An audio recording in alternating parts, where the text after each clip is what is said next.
Oh, yeah, that smooth jazz that gets you right into the situation up in here. Ladies and Oh gentlemen, yeah.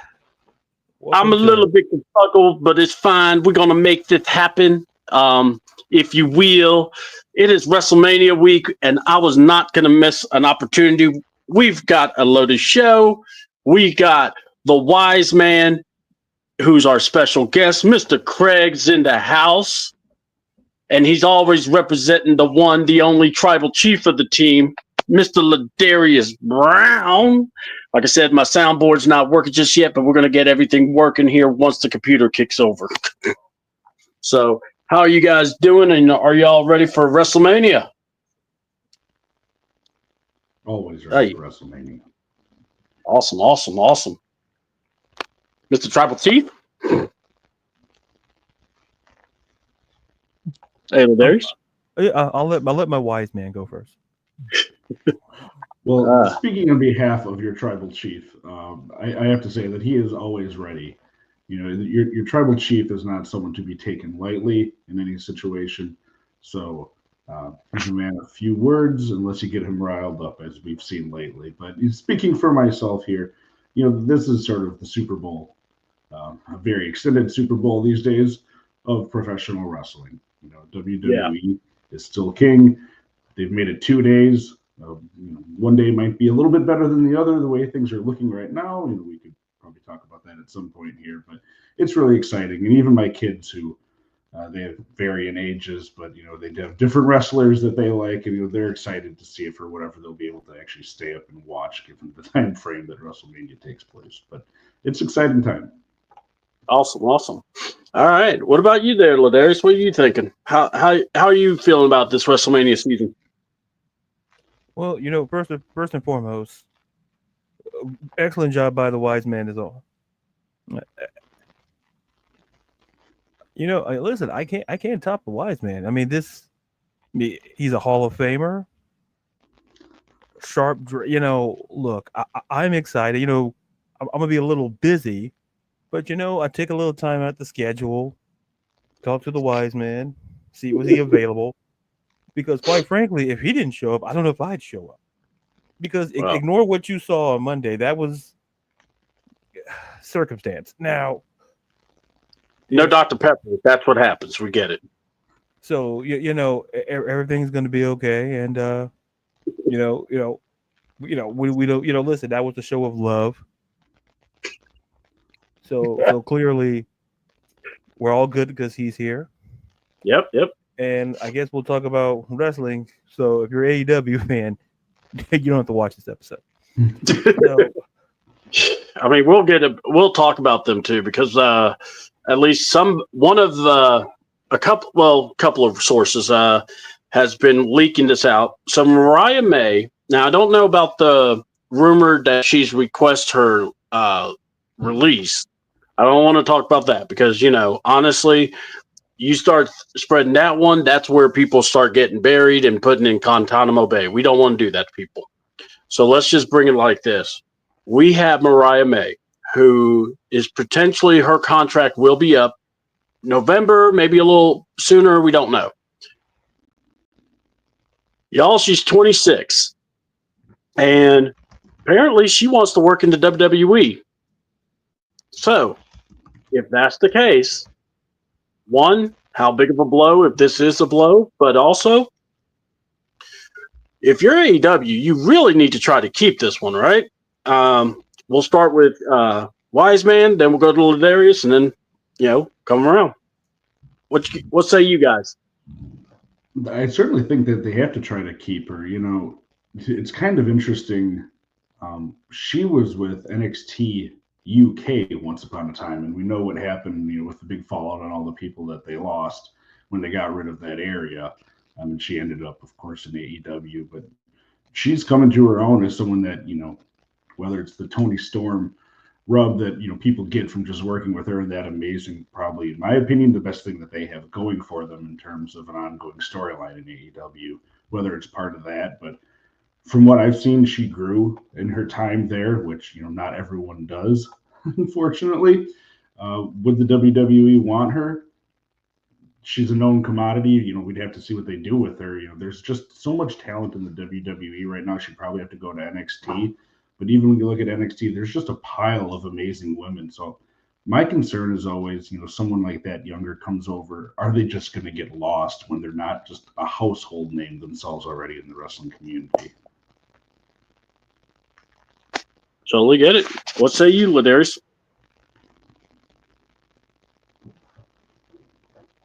He's deep in thought at the moment. Do that. Very massively deep in thought. Oh, he's hearing an echo. I know I'm also near my mic, so I'm trying to get everything going here, so I apologize. So hopefully we can get this straight. Oh, he's okay. He checked out. All right. He'll be right back. So sorry, guys. We're having some technical difficulties. Ow, dang.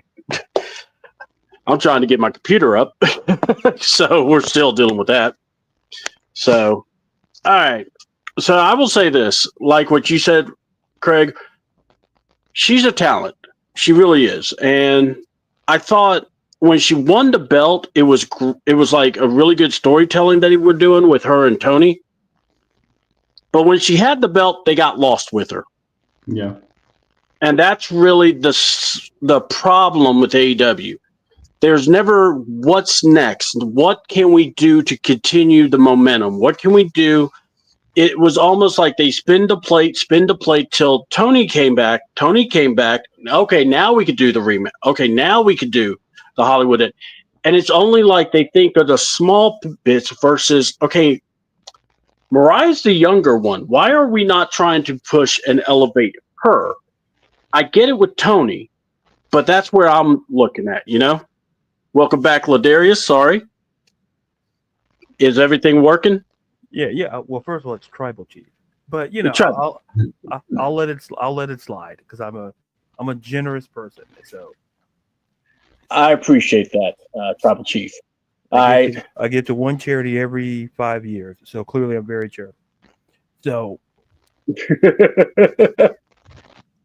well, you're a good man, and we appreciate that. Yeah, listen, and sometimes the wise man, he convinces me to say, you know, you got to do this more often. I'm like, you know what? He's right. So, you know, that's why he's the wise man. That's why the adjective is before the man. So, you know, Gotcha. Yeah, and listen, you can be a part of the case. We'll talk. Me and the wise man, we'll have our lunch conversations. Your name will be floated around. Appreciate it. I give the respectful Larry Zbyszko nod, if I may. So always say Larry Nabisco, and I say the same thing. Yeah, well, Nabisco. You know what? As long as you just say Larry, you're good. Like, why do I want graham crackers? Larry Nabisco. I'm like, makes sense. Yeah, you know. He missed on a great gimmick. So going back to what we were talking about with Mariah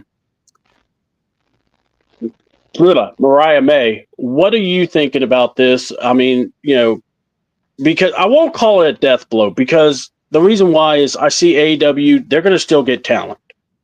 But what do you think? Someone like this, because here's what I think. You're going to need people in NXT regardless, because Julia, Stephanie, Sol Ruka, Jada Parker, Jordan Grace, any of them are ready to go up when they get their name called.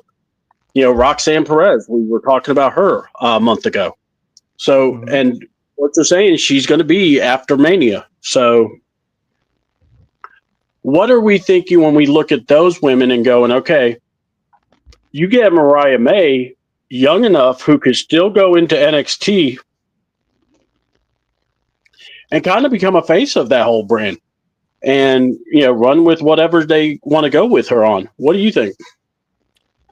You know, it's interesting, you know, if like, given if it's true that, you know, AEW letting her walk, like, I'm not going to sit there and talk about my feelings on AEW women's division, because it's not terrible. Actually, I think it's pretty good. It's just, I keep saying it. It's the guy in charge of booking.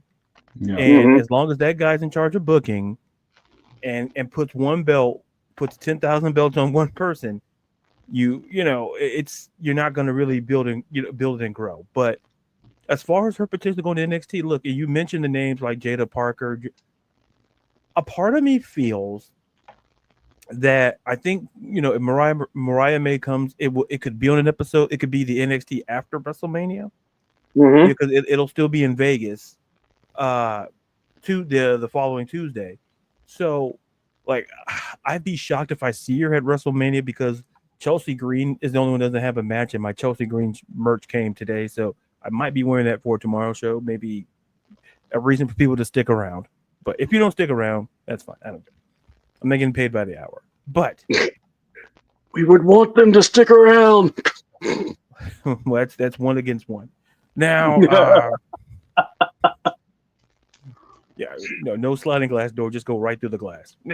But if you want to leave that bad, can you push the button? Nah, I'm good.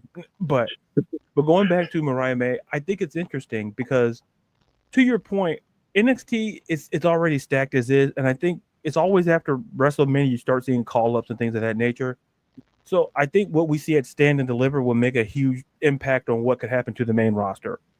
So because to me, I there's a good chance that potentially whoever loses, or that the fatal four-way match at Stand and Deliver between Julia Vacor, Jordan Grace, and Jada Parker, it could be interesting that could they be booking them to move up? Because I don't necessarily think that if you're Jordan Grace, you don't need to put a belt on her per se to keep her in NXT because she's already fought at at the main roster at the Royal Rumble. Julia feels ready, Vacor's ready. Jada Parker is one that's very interesting because she's the only one out of that four who's actually developed an NXT. And the question is, do they put the belt on her, keep her, let her have a championship run? And then, like I said, could you have her potentially face someone like a Mariah May as her first opponent post WrestleMania? There are options to do with Mariah May. I think Mariah May could be the person who faces, just like how Julia Vacor walk in with title shots. I think you could kind of go that route with Mariah May if you choose to go that way. Do you think enough WWE watchers know who Mariah May is, though? That's a great question, wise man. As always, great question. To me, in all honesty, you said something very important to WWE fans, and I think that's where you have to maybe, cause I think they did the same thing with Julian Vacor, if I'm not mistaken. They hyped her up. I think brought familiarity because a lot of people didn't know who Julia nor Stephanie Vacor was. Yep. So if they go that route and kind of like, well, here's Stephanie, when she was a champion, a champion in, you do that sort of, or stardom and things like that. You promote, and you've seen it that you saw it in Jordan Grace's package where they mentioned like TNA, and you mentioned like they basically told the story. Most people know the story, but to me, to simply answer the question, I'm going to assume that majority of people who consume wrestling are WWE fans, because you do have to create that distinction. That's a very good point, Craig. You do have to create that distinction because of tribalism, whatever that nonsense is. So you do have to create that sort of thing. So I think in time, I don't think it's going to be that hard to introduce fans to. It's a matter of how WWE fans react to it. And I think that to me is the big question. I think if you do it, if you go the route of Julian Vacor, introduce little background, potentially that could be the case. But in the way that I see her, I don't know if other WWE fans see her that way. But I do, as a wrestling fan and WWE fan, think that it would make sense. But like I said, I can't speak for all WWE fans in that regard. That's I think it's harder to introduce her. Like, I understand what you're saying about the background package and history to build her up. They haven't done that with AEW, though. You know, and that's the big question. Are they even ever going to acknowledge, they do with some of their side comments, and some of the history events, that Mr. Punk had brought up, and said here and there, they'll do little jabs at them, certainly, but they don't reference, they don't pull footage, like they don't have the ability to do that. And I don't think AEW would be interested in that either, just in a one-way thing. I don't think there's enough goodwill between them to build her up in that same way, unfortunately. I'll go ahead. Yeah. I was just going to say, because I like where we're talking about when we look at this. when I think of I go back to what they did with Stephanie McCourt.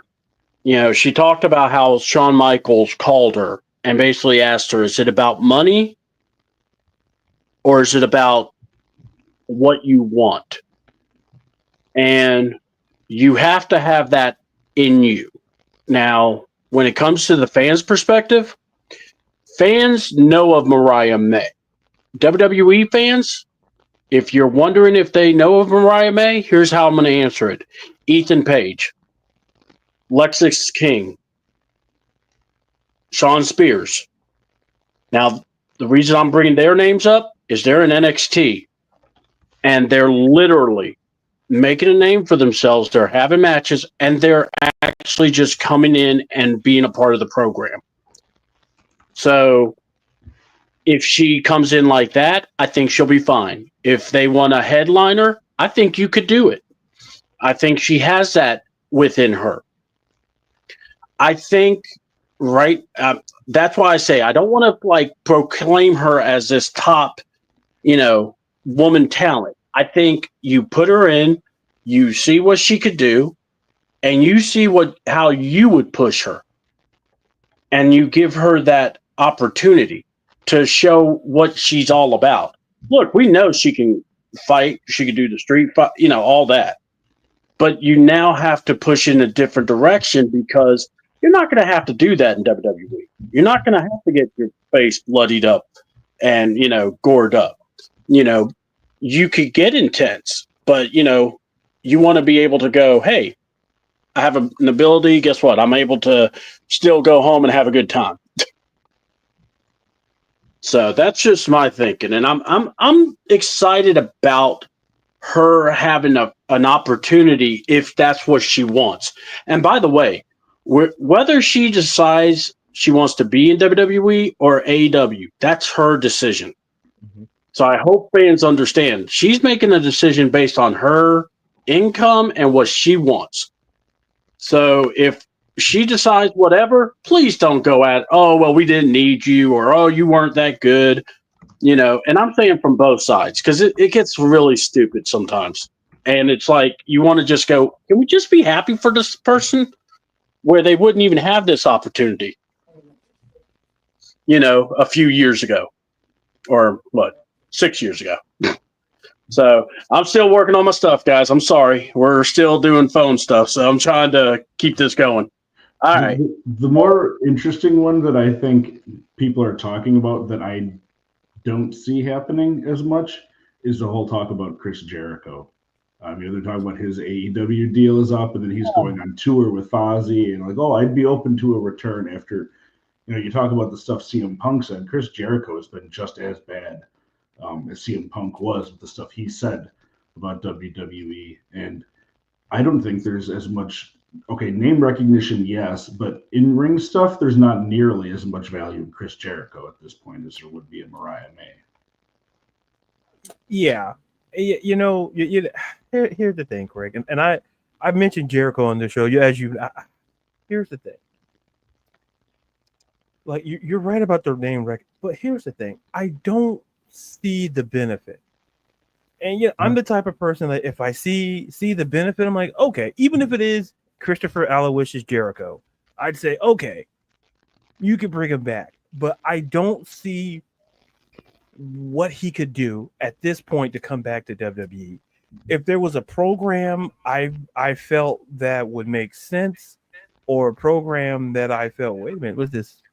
Freaky Friday? There's 2 CDoubles. Anyway, his name is Double, so that makes sense. If Jericho came back, he would be a great manager, but I don't think he wants to do that. Yeah, see, and I think, Kraig, a lot of people, because I can't remember if there was one AEW wrestler, I think I know, but I don't want to say her name. I think was going to come to WWE, but there was reportedly they only saw her as a referee, or is it a managerial thing? Yep. And sometimes how WWE sees you as opposed to how AEW sees you is 2 different things. Yep. And if I'm Jericho, listen, to me, phenomenal. I think, you could put him on your top 10 of all you or whatever. But I just feel at this point of his career, if he's not coming back if he's not willing to be a manager or anything like that, then I truly don't see the benefit, because in ring, like, I think WWE is trying to create a model of trying to look long term. And yet, but people are like, oh, you got CM Punk and these guys, yeah, they're in their 40s. Yeah, but the difference is simply put, how I perceive Chris Jericho, like at WWE. I just don't see it now. I'm not He's saying that also he can't. almost 10 years older than Punk or Cena. I mean, people forget Right, how much yeah. older he is. And I think that doesn't get talked about enough. It's like, this guy's 50. He's 53. And like, respectfully, we've seen people his age wrestle, sure. But I just don't see a way to bring him back unless there's a great idea. Like, to me, it would make more sense to bring back Saraya than it would Jericho. To me, it would. Like, even like whatever that would make more sense, because given that when Saraya or Paige or whatever was last there, I think the situation is, I could see a situation where you could kind of put her there and something works, in terms of helping the women's division. But like Jericho at this point, it depends, Craig, on what Jericho wants. Like, if like, listen, ain't no title running happening. We tried that at Ring of Honor, and that was awful. And I've said it on this very thing, on this very show. Like, you got who's your champion? Ring of Honor? Who do you have as your champion? Yeah, exactly. That's all I needed to know. Chris Jericho's your champion? Okay, you know what? No thanks. I hope he doesn't think he's going to insert himself into the title scene. Because listen, if you're Triple H, here's the thing. You'll take an email, you won't take the call. Because if that was the email says, oh yeah, Mr. Jericho would like to have a title run, you don't even take the phone call. That just like, because no. I hate to go on about this, but it's like 5 pages of notes. What was that? You telling me Triple H doesn't need to take 5 pages of notes about Chris Jericho and why? Listen, you could have War and Peace for all I care of notes, and you're not going to convince me that Chris Jericho is no, that can work at that other show, but bringing him back, if he doesn't want to be a manager or even a guy, like who would he put over? Like, who the hell would he put over? He didn't put over anyone in AEW. I mean, yeah, exactly. It was like, hey, who are the guys he put over in AEW? Let's get that list rolling on the screen. Oh, yeah. So Ladarius, you don't think the learning tree grows in WWE? Listen, listen. I like to be Paul Bunyan in this situation, and listen, like, oh, you could use like a power saw. No, this is personal. I'm using an axe. This is personal. This means I have time to do it. Could I get one electrical saws? Absolutely, I could. But no, I'm gonna go find an old-fashioned Paul Bunyan axe and chop that tree. Because listen, like, if someone can tell me how the learning tree has benefited the division I'm willing to listen. But it's hard to watch. It's not to the level of what happened between Charlotte and Tiffany hard to watch, because to me that was more comical. To me, I could watch that on replay because it's so hilarious. To me, it's like a comedy. But watching the learning tree, it's like your favorite player who you loved your whole life. Just, it's the end, but nobody wants to tap him on the shoulder and say, hey, sit on the bench. Like that. I'm not going to say Old Yeller because I love animals. I'm not going to use the Old Yeller reference. But Jericho at this point, he can still wrestle, but I don't think, how would him coming to WWE just doesn't make sense. I can rationalize, especially when they're bringing in, like, reportedly, I think like they already signed Jeff Cobb. Like, they're bringing in people. And listen, we still got a whole thing with they're bringing, what is Jericho going to do? If someone can tell me, I just need one sentence to convince me, what can Jericho do now in WWE that he didn't do in AEW? Like, because ain't no way this man's coming in here and becoming the world heavyweight champion. It ain't gonna happen.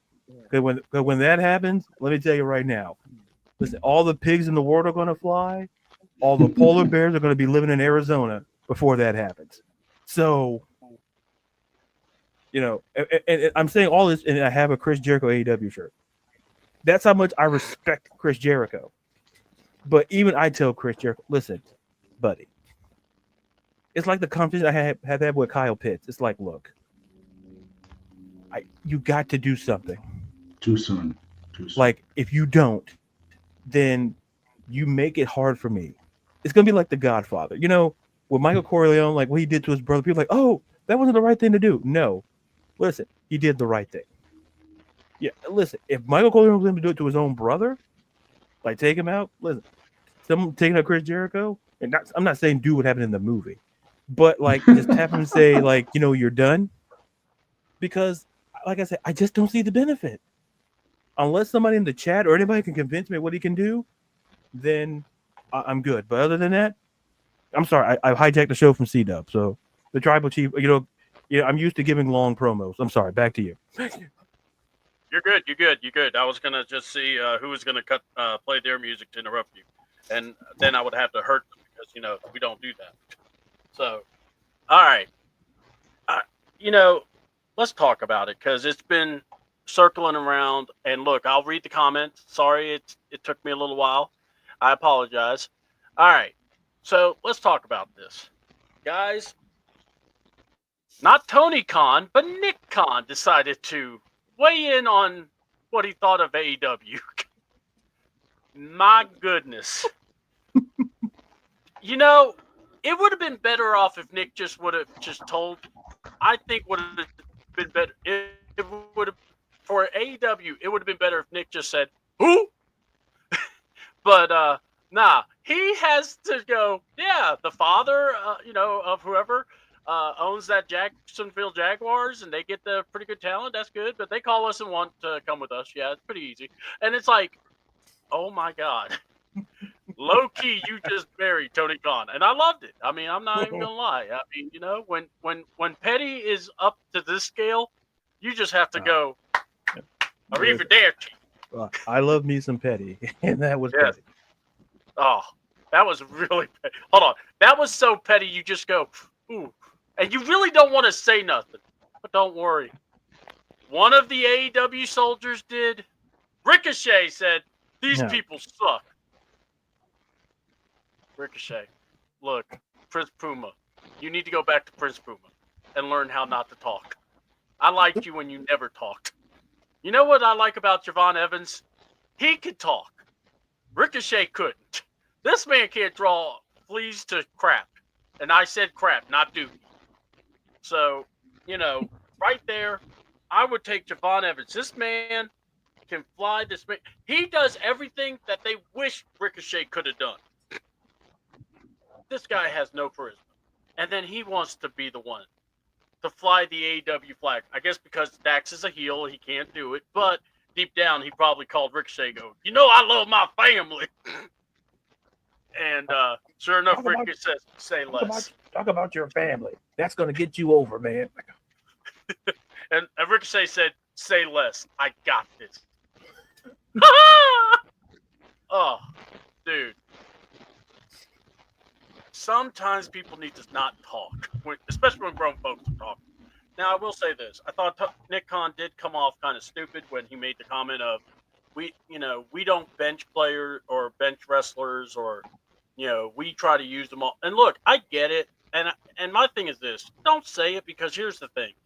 There are some cases where it happened that you can, like we could talk about Andrade. We could talk about, what was it, LWO for the longest time. There are times we don't ever see people wrestle. So I don't want to just say, oh, AEW does it and WWE does it. No, it's gone both ways. Heck, TNA was king of this for a while. So I'm just saying, let's not, trying to, say what shows worse than this and all that. But what I'm saying is, when people look at the competition, you could do two things. You could go, yeah, they're competition. They're going to be tough, but we're doing our thing, and we're just focused on us. Or you could do what Nick Khan did and basically said, yeah, we're not worried about them. What they got? What they got? Who they? Who that? Well, what do y'all think about the whole Nick Khan thing? And, was there any other quotes that caught your eye from Nick Khan? Because we don't get to hear from him much. So what did you think, Wiseman and Ladarius? Tell me what you guys thought. My biggest thing is it felt like in twofold. One, the way that he did it, like the style of the interview and how the interview was put out and the timing of the interview, it felt like it was just to get them more attention leading into WrestleMania. And then two, the person doing it, he's not the person to come out and cut this sort of promo, if you want to call it, on AEW. Mm-hmm. Both companies have this little snide back and forth in the media, it seems like. And then, if you're really into the know, like we are with wrestling stuff, you'll catch the comments, about CM Punk talking about still working with children, we'll understand that. If they really want to start, and it won't get to that level, but if they want to try to start, a new Monday Night War or, War of the Companies, just start doing it. Stop pussyfooting around. Stop doing these little jabs in the media just to try to get attention because this pay-per-view is coming up or this PLE is coming up. I think a lot of people just see through this, the actual wrestling fans that pay attention to it, where it's just trying to get publicity and get people riled up. Because you said a whole lot of nothing when it really came down to it. Like I said, some of it wasn't even true. They're talking about the weirdest thing I thought they talked about was the Vince McMahon Netflix documentary and his comments on that. I'm like, I don't know that I would have touched that. But Woo! in terms of substance besides that, it was a whole lot of nothing for me. Yeah. All right, before Ladarius goes, and I'm going to throw it back at you, Ladarius. My thing is this. When we talk about going head-to-head, I have no problem. If AEW wants to go head-to-head, do it. But see, they're about to celebrate their folks. They're going to be the all-time live show on Wednesday night, and they're going to surpass Nitro. And they're literally doing a show to celebrate that. That is the problem I have with AEW. You are thinking too small, and if you were really that big of a head honcho, I'm not saying go after Monday night. I say you go after freaking Friday. Because SmackDown, people say SmackDown's kind of hard show to watch. AEW has 2 out. There you go. That's what I would do. But that's just me. But anyway. They also couldn't even beat NXT for the longest period of time. Oh, I know. No. I know. It's just, I'm just stating for those AEW fans, you want to compete? Well, then tell your people, hey, let's compete. Let's just do it. What are you waiting for? Yeah, the Nitro thing, I think that's just because Bischoff wouldn't shut up. AEW on his show and they shoving it back in his face. I mean, to be fair, when you could do that to Bischoff, that isn't a bad thing. I understand the sentiment, but yeah, I mean, they're not thinking large scale with that. Go ahead, Ladarius. I definitely want to hear you on this one. You guys were doing great.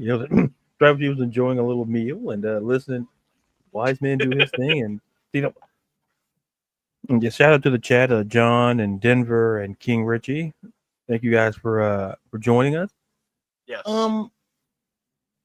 So here's the thing. The way I look at it is this.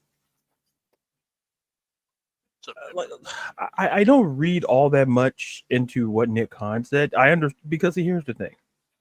There's a reason why certain people don't speak. And I'm not saying that in a like there are some people who should be talking that have no business talking, and there are people who shouldn't be talking that it works both ways is what my point is. It's like this. Both companies do the same thing to a greater extent, but the bigger difference is that, and where WWE kind of separates from AEW, is simply, it's going to sound really simple. It's marketing your wrestlers, like marketing your superstars. It's like this. Most people, like if you ask people, can you name more wrestlers on WWE or AEW? Or you can throw in Ring of Honor there if you want to. Mm-hmm. And you're going to be like, if you just ask the wrestling fan, Like, don't ask no Joe Schmo because they just like it's like I don't know what you're talking about. Just ask them like a and I think to me it's always this. There's good and bad about both, but see, the problem is that Tony Khan needs someone to take his phone away, and that's always been the problem. It's like, here's the thing: nobody's saying, "Hey, it's your company; you can do what you want to do." But to me, Tony Khan is the Jerry Jones of wrestling. He doesn't know that he's really hurting when he thinks he's helping. He thinks that putting out a fire, hey guys, I got it. He thinks putting, oh, hang on. He thinks putting a cup of water is going to put out a fire. Like he thinks he's helping. Like, hey, I went out there and I tried to help my team. It's like he thinks he's helping by setting the fire. And as a Cowboys fan, I co-sign. I completely agree with Jerry Jones. Mm-hmm. Yeah, it's like when Tony Khan goes on social media, it's like, buddy, it's like, it must sucks for him to watch. Just forget watching Raw or SmackDown. It sucks for him to watch NXT because literally everyone who was there is thriving over there. That sucks. And you know what? That's and then he'll go on social media and say, hey, this doesn't so, insert wrestler or insert this. And listen, surpassing Nitro, listen, you don't reenact what happened on something, but in a way they do. But the point is that what's holding back AEW, people like it's not the talent. They have talent there. It's just your boss doesn't know when to just stop talking. Like, you don't have to listen to the IWC. You really don't, because you don't see Triple H on there. You don't like what is he doing? He's promoting the company. Mm-hmm. Did like the Hall of Fame, promoting that. Yeah. Promoting NXT, promoting Tony Khan is taking that same time. Yeah, he's promoting like Dynasty. He's promoting all of that stuff. But he's getting involved in nonsense. Like, stop. Like, that to me is the biggest issue. People like, listen, from a talent perspective, AEW is not terrible. It's that AEW just pushes the wrong people.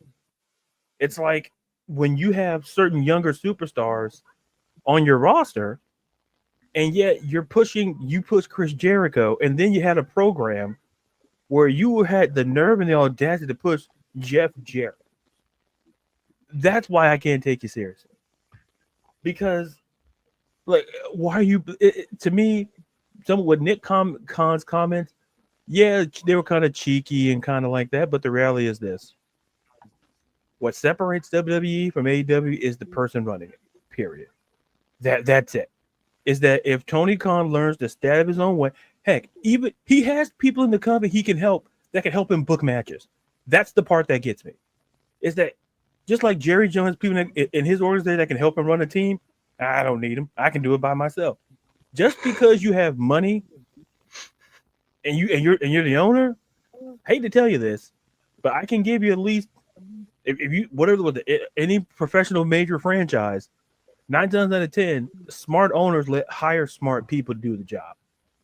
Like Triple H, technically, he runs it, but there's a board. There's other people. He knows how to book. Tony thinks he is listening to the right people, though. I think that's the problem. I think he's listening to John Moxley or the Young Bucks, who have been around forever, and people online love them. So he thinks, all right, I'm catering to these people. I really think Tony Khan thinks they're doing great work in AEW. And I don't think he's having enough outside people tell him, hey, these are the problems.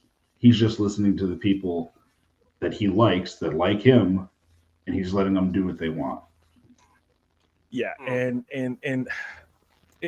we reached the point, and to Craig's point, I saw a post, this had to be last week or so, where somebody asked, is John Moxley the worst main event, is he the worst main event guy ever? And I'm like, why are we having these conversations? How about this? That, we're about to talk WrestleMania eventually. And I want everyone to think about this as my face got stuck scratching my beard. But anyway, John Moxley had that street fight with Brock. how much of the stuff that John would do, Brock said no to? Because I'm going to tell you, that was one of the most tamest of street fights I've ever seen. And honestly, you see Moxley now and you kind of go, I understand why Brock didn't want to do some of that stuff. Well, part of it is Moxley can't do it to Brock if Brock doesn't want him to. As opposed to exactly. AEW, he can just do it to people. You want me to do what? Brock.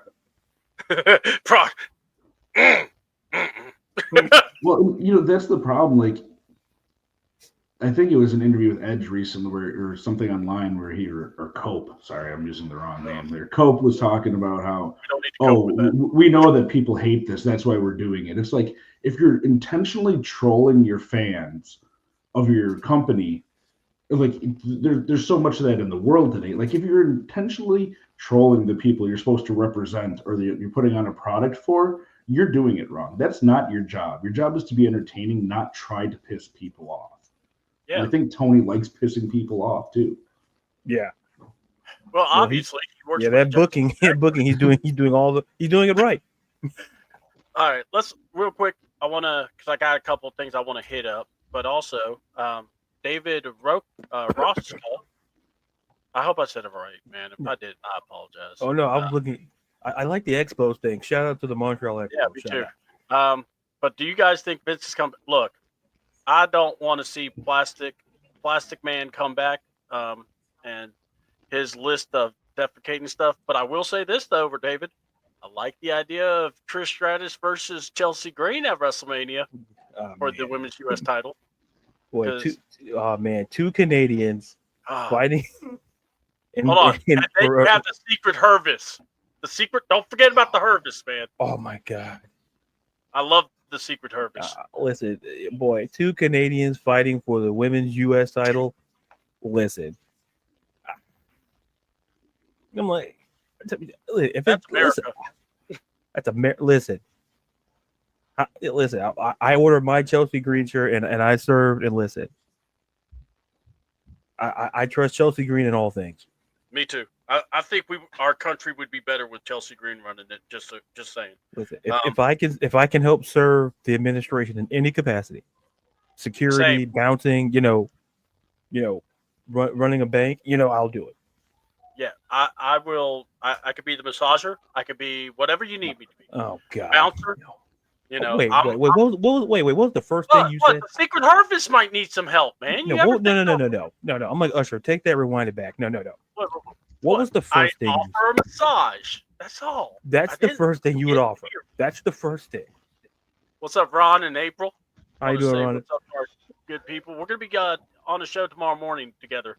Again, the Morning Madness. Oh, we have a show tomorrow? I don't know. I don't know, man. Yeah, I know. Hold on. We might end up canceling it because you know how we go.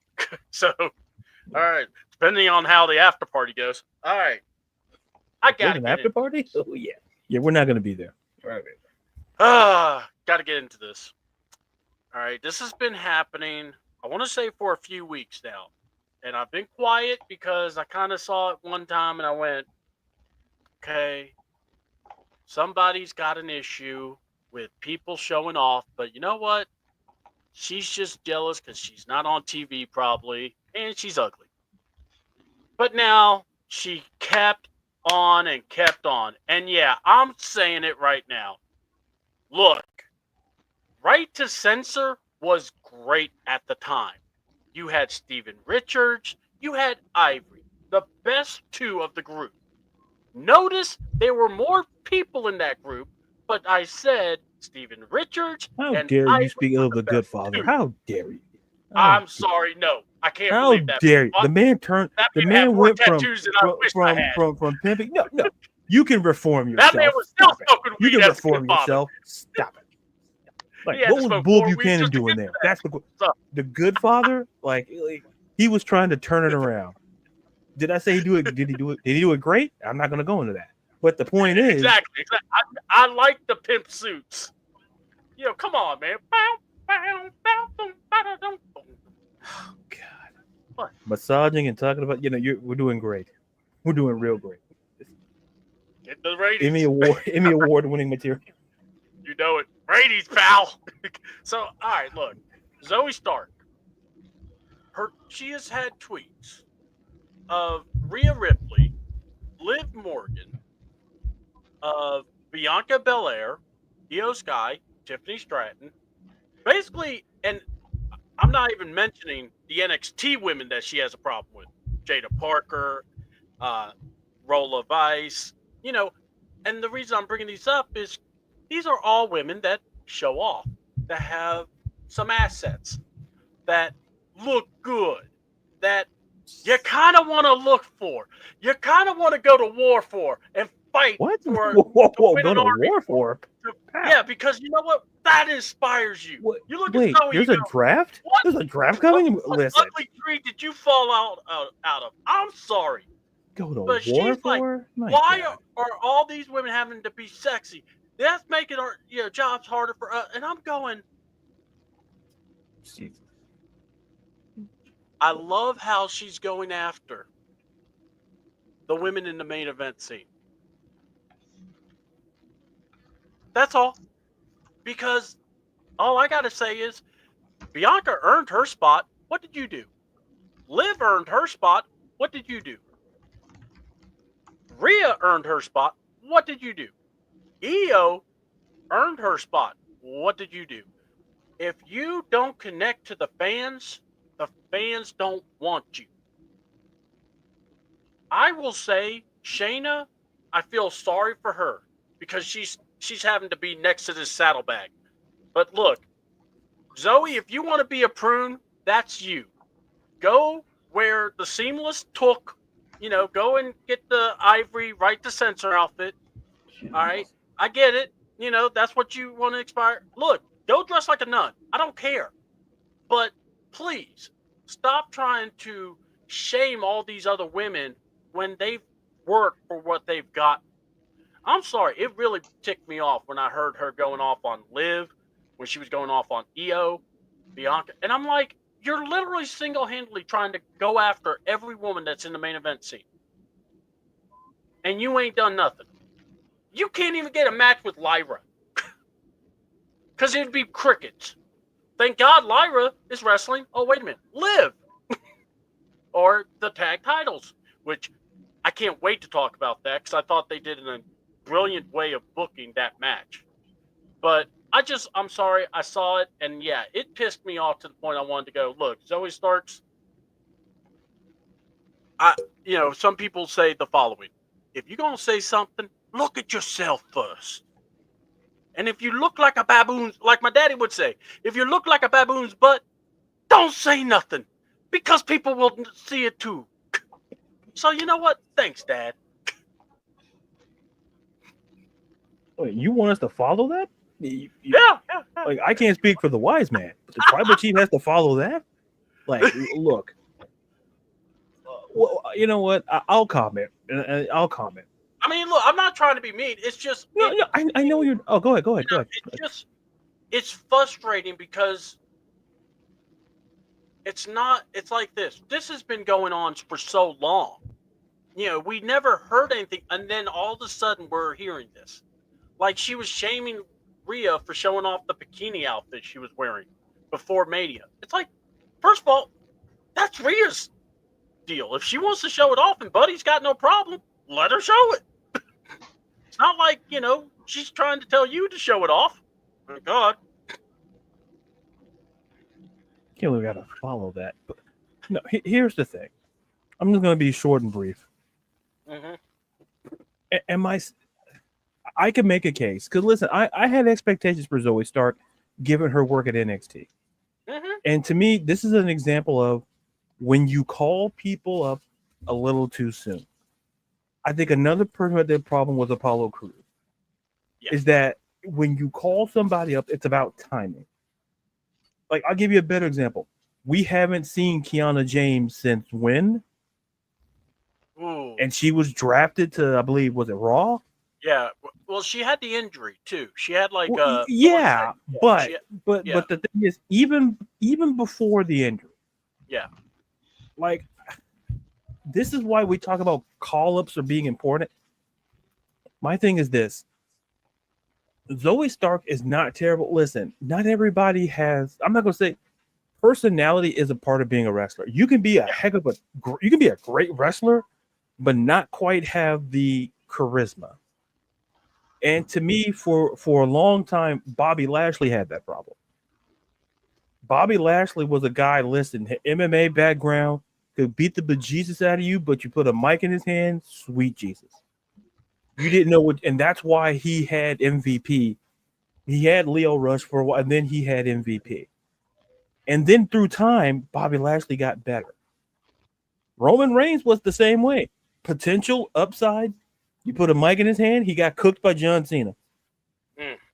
And then it took that moment for him to just, you don't have to be great on the mic to have the charisma, but you need to have some charisma. That's a part when you look at your favorite wrestler, there's a little charisma in there. And I'm not saying that Zoe Stark is not charismatic. I'm not putting it out there. But what I'm simply saying is that I felt that WWE, when you call these people up, that's why I said when you call these people, do the draft or whatever, Zoe Stark was not ready. And I think Zoe Stark's a heck of a talent. And like you say, Shayna Baszler was a multiple-time NXT Women's Champion. If I told people that, and then you look at her resume on the main roster, she doesn't have a singles title to her name. Nope. Multiple-time tag team champion, but not a singles title. That I like you to point. That's why I feel for Shayna Baszler, because they put her with people. And here's the thing: they put her with Nia Jax. Nia Jax became champion. Yeah. Like you put her with people like. And for Zoe, and I'll just say this, we're putting a button on it. I understand what Zoe's doing. And listen, I don't think it's terrible. Do I think it's great? Nah. But I'm not the type of person to say, listen, you have the right to put what you want to do and do what you want to do. But to me, I think Zoe Stark, and the issue is that it's not her talent. And to your point, like it's getting over, and that is the charisma. Is Zoe Stark, does she need a change in character? Because we've seen how a change of character can do wonders for you. Yeah. And so I think that maybe Zoe Stark needs to just to reboot, because I feel that after when Sonya Deville was released, there was nothing really for neither one of them to do. And like Dre's saying the same thing I'm saying. Like she needs the right character for Shayna needs the right. That's even that for Shayna. It's like a change in character can make a huge difference. Think about this. What if your favorite wrestler had a terrible gimmick before they got the right one? And I think a change wouldn't hurt, but it's about the wrestler being open and being competitive. Because listen, stunning Steve Austin just didn't sound right. Stone Cold Steve Austin, however, breaks glass, stuns Vince, stuns Santa Claus. That's what makes him on my list. You stun Kris Kringle, because Kris Kringle screwed over a lot of kids, and Stone Cold did the right thing. People are like, oh, he shouldn't have stunned Kringle. No, he should have did it twice. Yeah, but that's a whole personal story about like that. One of my favorite segments. But the point is, a change of character can do things, and I think maybe that's in line for both Shayna and for Zoe, because I don't think they're terrible. They just have no direction. You don't know what to do with them, because when WWE chose not to keep Sonya Deville, their gimmick, and they're still doing pure fusion club. I'm like, that doesn't make any sense, because it's only the two of them. That was so depressing. It's I'm not saying it's great, but it's like, to me, Fatal Influence is slightly better than Pure Fusion Collective, but that's just for pure unbiased reason. Exactly. And Dre says Joey just needs to smile and need to see what she. No, we don't. I don't want to see her as a no. Oh You. I'm not going to say it. I was going to say something. I won't. Go ahead, Craig. No, yeah. CDouble. Let's be nice. I think it's a matter of if you look in terms of just pure physical talents, this is probably the best WWE roster they've had in a long time, maybe ever. So you have to have something else, to Ladarius's point, to get you over, because it isn't going to be the ability to set yourself apart physically is harder than ever. Most people aren't going to be able to do that. So what else do you bring to the table? And yeah, maybe she needs a character change, but she's gone through, whatever this current phase is, Pure Fusion Collective or whatever they're doing now without Sonya. They even tried it with Trish Stratus, and I'm sure she learned a lot, but that didn't get her over either. That's putting her with one of the best women wrestlers they ever had in the company, and that didn't get Zoe over. I liked her a lot in NXT too, and I don't know what it is. Maybe it's just because they're so stacked. Even in the women's division, they have so many good women wrestlers. We talked about the 3 that are probably fine, even if they called up from NXT, or 4 if you count Roxanne in there. Like, they could bring 4 more women up. It's a crowded scene. To your point earlier in the show, Chelsea Green currently doesn't have a match at WrestleMania, which seems insane to me. It's hard to set yourself apart, and if you can't figure it out, you got to get help along the way. I don't know if she's getting help or not backstage or with creative or anything, but that something is missing certainly for her. And unfortunately, some people it doesn't end up clicking for them. Mm-hmm. All right, let's get into it, man. I know we had a nice little review, and look, if you're really hoping for an AEW Dynamite, all I can say is Dookie. There you go. No, wait, no, I got it. AEW. It happened. Okay, now back to you. Yeah. And guess what? Nobody cared. All right. So, with that being said, we're going to talk about SmackDown. Randy Orton, Nick Aldis, which was, I like how it came across. Look. We all know we want to see Randy at WrestleMania. So, how would you book it? Or what I mean is, should it be Solo? Should it be Nick Aldis? Hell, I'll even throw a wild card. Let's say someone gets a wild hair up their butt and say the winner of the Battle Royal gets Randy Orton, because they're going to have an Andre the Battle Royal tournament, and everyone always says, too bad the Andre the Giant winner never wrestles at WrestleMania now. All right, throw their butts in to get an RKO. I don't mind. So, how would you do this? What is your way, or would you just have someone debut? But what are y'all thoughts on the promo? But also, who would you want to see Randy getting in there with? I'll always defer to the wise man first. Yeah, wise man. I don't think it's going to be good no matter what, just because they had such a great build-up with KO, and then that stuff sadly happened. Like, it's just going to seem like an afterthought. So, to me, it feels like they're going with Solo, just the way that, Solo doesn't have anything to do at WrestleMania really either, unless he gets involved somehow in Jacob Fatu's match, which certainly that match doesn't need it, and I hope they don't do that, unless they build up some sort of, Solo feud with Jacob that they try to get into. Solo makes the most sense right now. The only other route that makes a lot of sense, potentially from some storyline somehow maybe, would be Sami Zayn, who I don't think he has anything else going on either. And, trying to fill in for defend his friend Kevin, who's hurt, that makes sense to people out in the world that know that they're friends, but storyline that makes no sense because, they're not getting along now either. So why would Sami go in and take his place against Randy again?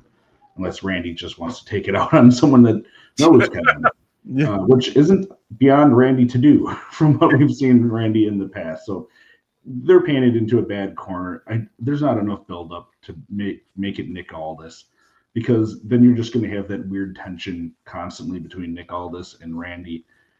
Unless for some reason there's something where they're removing Nick Aldis as GM, or he needs time off, or who knows, and Randy takes out the GM. I've seen no hints or rumors of that, but that's the only way it kind of makes sense for me to him to actually face Nick Aldis, because otherwise, is Nick going to be wrestling more and have an ongoing feud with Randy? He can just say, Randy, you're suspended. Goodbye, you're not on the show anymore. So it's hard to make sense of that route to me. Would I like to see it? Yeah, it'd be fun to see Nick Aldis get a WrestleMania moment like that. It just doesn't make a whole lot of storyline sense at all to me. All right. What about you, Darius? I think they're really pushing Solo, which, I think because you got to throw something together. You got to have Randy Orton to wrestle. They're just certain people who I feel that you have to have on the WrestleMania card, and Randy's going to have a match. Like I think it's going to be Solo. Like Nick, the whole Nick Aldis thing is very intriguing to me, but I just don't, like the fan, like, oh yeah, I want to see it, but I just can't visualize it. Like I can't, like unless it's like you're like, right, unless you're building to something post WrestleMania with them, with those two, which I don't know how that's gonna work. But to me, I think the odds on is Solo, and like Sami Zayn, him being left on the card, that blows my mind given the multiple WrestleMania moments that he's had. Randy versus a Boulder. I don't know. So is it Fred Flintstone he's talking about, or the Rock? The Rock. Okay, gotcha. The I Boulder thought conflicted. the Boulder. I'm like, I remember that character from it. oh, the Boulder. Oh, what a guy. I had to take him down. He stole my sandwich once. I had to get my sandwich back. But the point is, that's a side story. That's a side feud for another show. But ideally, I think it's going to be Solo. I don't think you would debut anybody for them to come out to lose to Randy Orton. Like that's if you really wanted to. Like, I see the wise man's word. Oh, why Joe Hendry? I don't want Joe Hendry to lose to Randy Orton. Like, I don't want that. Like, I want Joe Hendry to go over and beat somebody. Bring back Hogan, and then everyone just beat up Hogan before the match, and then Joe Hendry just does his move, pin, and we all just keep saying we'll sing Joe Hendry until we go to commercial. I'm fine with that too. Oh man, not all WrestleMania moments have to be great, but Joe Hendry beating Hulk Hogan would be great. It would. I'm just saying, like it would be great. Yes, it would be great in that alternate universe. I would love it. Yes, like yeah. Listen. One of my all-time favorite moments when Randy Orton stunned Hogan on the trunk of a car. Great moment. It's like the fact that Randy was able to do the RKO and not hurt himself while on the. That's like, you know what? That's why he deserves to be in the Hall of Fame. Yeah. But yeah, Randy needs a moment, and I agree. It almost feels like if you bring someone to debut and lose to Randy at WrestleMania, you're just trying to start their career off. Yeah, it just wouldn't. If like this would not be the moment to debut something. Now, it makes me believe that we might get a debut here, maybe, but maybe potentially, maybe they always sneak in a match on here. Remember we had got John Cena. They snuck in. They can sneak in a match on here if they wanted to. Yeah. But I feel that ideally that might be potentially be for Chelsea Green. They might sneak in a match for that. Not saying that Chelsea wins or lose, but once again, it makes it tricky because you don't want the person to debut to lose. Yeah. That's the key. When Seth Rollins faced Cody Rhodes won for a reason. You don't want you want the person who debuts to what? What happened? No, I was just saying, yeah. Yeah. So so like I say, I think it's Randy and Solo, and I'm okay with it because you got to have Randy. It's unfortunate what happened to Kevin Owens. But someone has to fill in, and I think Solo makes sense because they've been building up for the last. They've been kind of building to that. When Solo came out and did his great promo work, so it all worked. It all works out. I think the one thing I bring up when I think about all this is who was the one people that also was the reason Randy got injured in the first place. It was the bloodline. Yep. So you can easily pick off from there. And look, it's a curveball. It's Tomatonga. Yeah, and the thing is, then you also remember Randy's going to have an opportunity. I don't know if this is how they find a way to include this, but you're going to want to next what was it? The next pay-per-view is Backlash at St. Louis. They're going to want to put him out on that main event somehow. Oh yeah, 3-way, 4-way, whatever. Either way, put him. I say you put him against Solo. I have no problem. I like the Nick Aldis just as curiosity, how you would do it, but I don't think it would be that awkward, honestly, because it's not like Nick has the huge name of. It's more of, if anything, what he said was, "I need to get your respect." and see that could be the way you do that match. But honestly, man, if you got Solo, go ahead and just put him in Solo because that would actually be good. You can make it. You could feasibly connect the dots, and it not be so acrobatic wise there.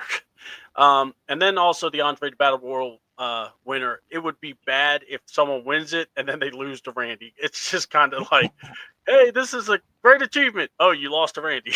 You know, You want to Sorry, squash pal, that's Randy the race. Orton. Yeah. You know, that's why I would let Pat McAfee win it so he could get an RKO'd. If only. Then we don't have to listen to him on Saturday and Sunday. No, we are. Do you guys think, I know I brought this up previously with someone else, do you think the average just person that isn't online just watches WWE? Do you think they know that Nick Aldis was a wrestler? I think, yes, they do. I think some people do because of the fact that they know Cody. You got, it's funny. I say this before. They talk about TNA a lot too, and they refer it quite a bit. It's true. I just, and maybe I'm not listening to it, but I haven't been hearing of them referencing. Like, clearly he looks like a wrestler. That like part's AJ there. Styles even said it to him. Okay. Well, I just can't wait to see when you get back in there.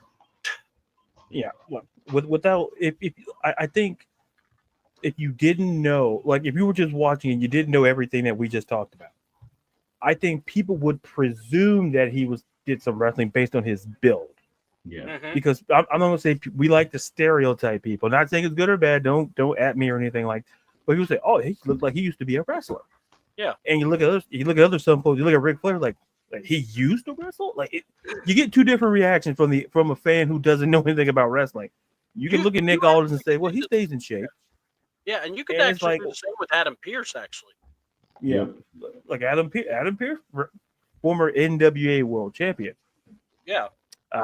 Oh, so does Nick Aldis, but we're talking about Adam Pearce here. I like Adam Pearce. Well, yeah, but I'm just saying, it's like you're right though. Some of these guys, like I know with us, I know me, I've watched a lot of these guys outwardly past WWE, so I like to think that there are fans like me in that regard. That there are, but I think especially when Cody left.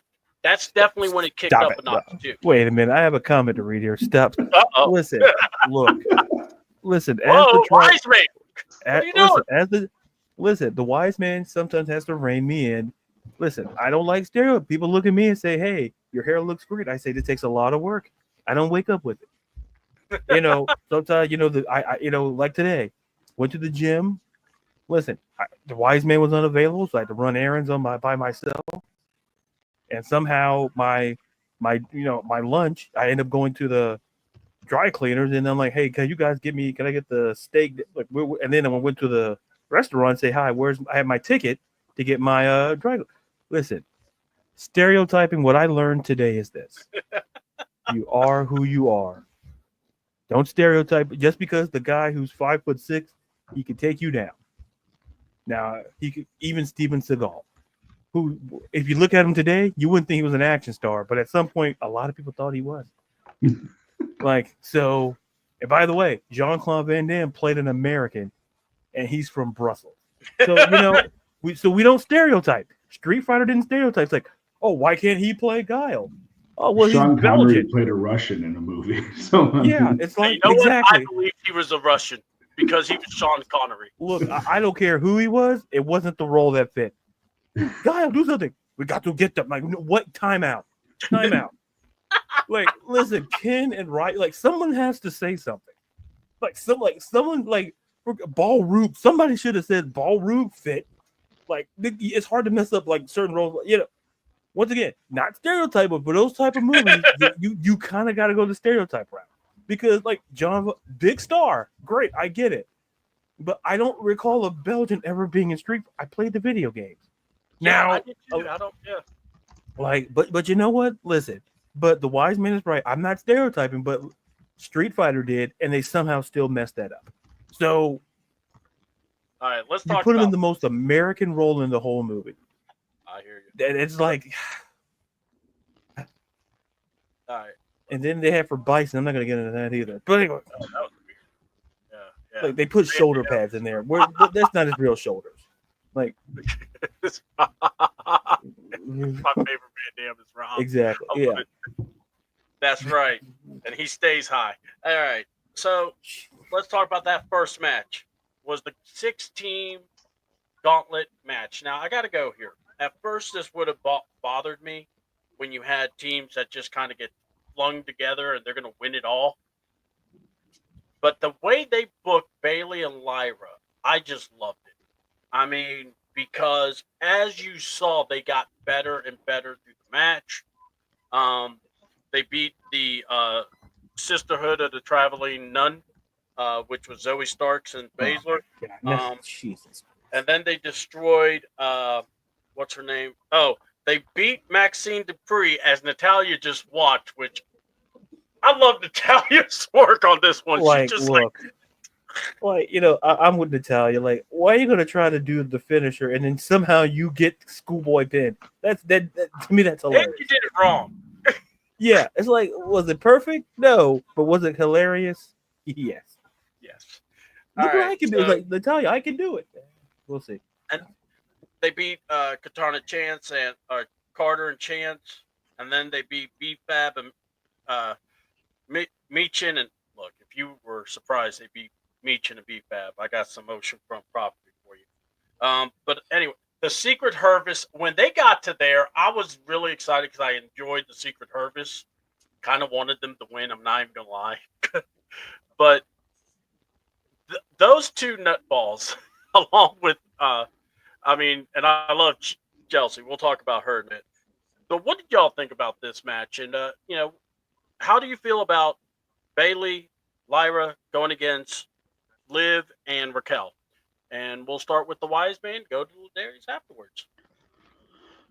I think they put on a nice performance. You know, it was like around a half an hour of wrestling from them. I think they kind of needed to do this to get them to be seen as a legitimate tag team. You know, they've had some interactions as of late.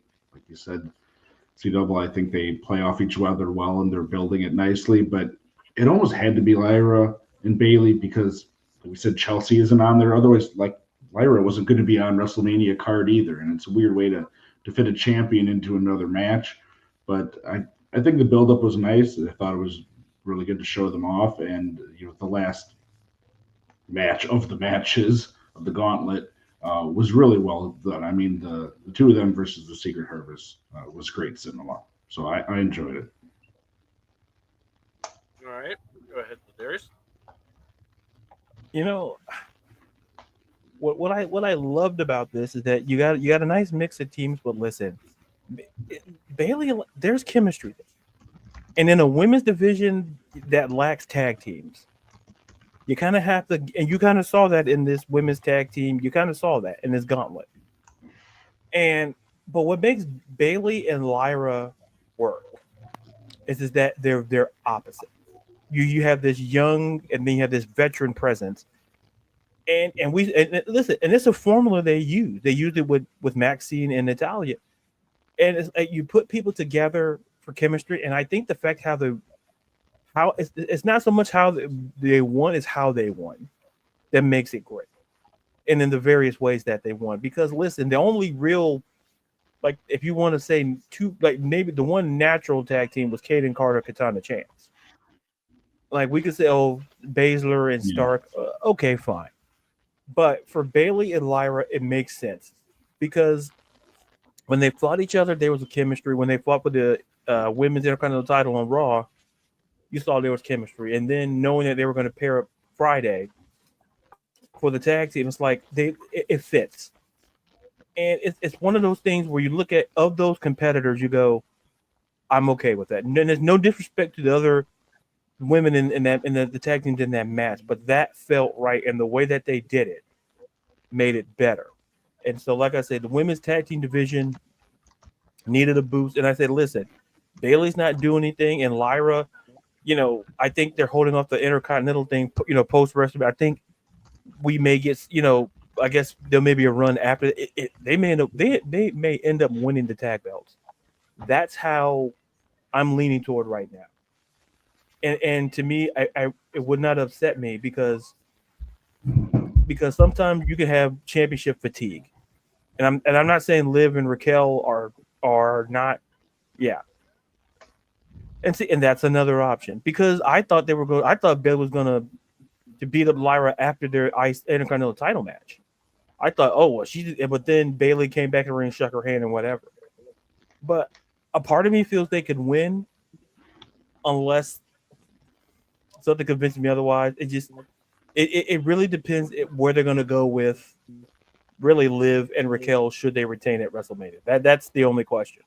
I always say that they're going to have all the role models turn. You know, John Cena and then Bayley. They're just turning everyone heel here. Look, yeah, everyone's been booked as a. Hey, if you're in the WrestleMania,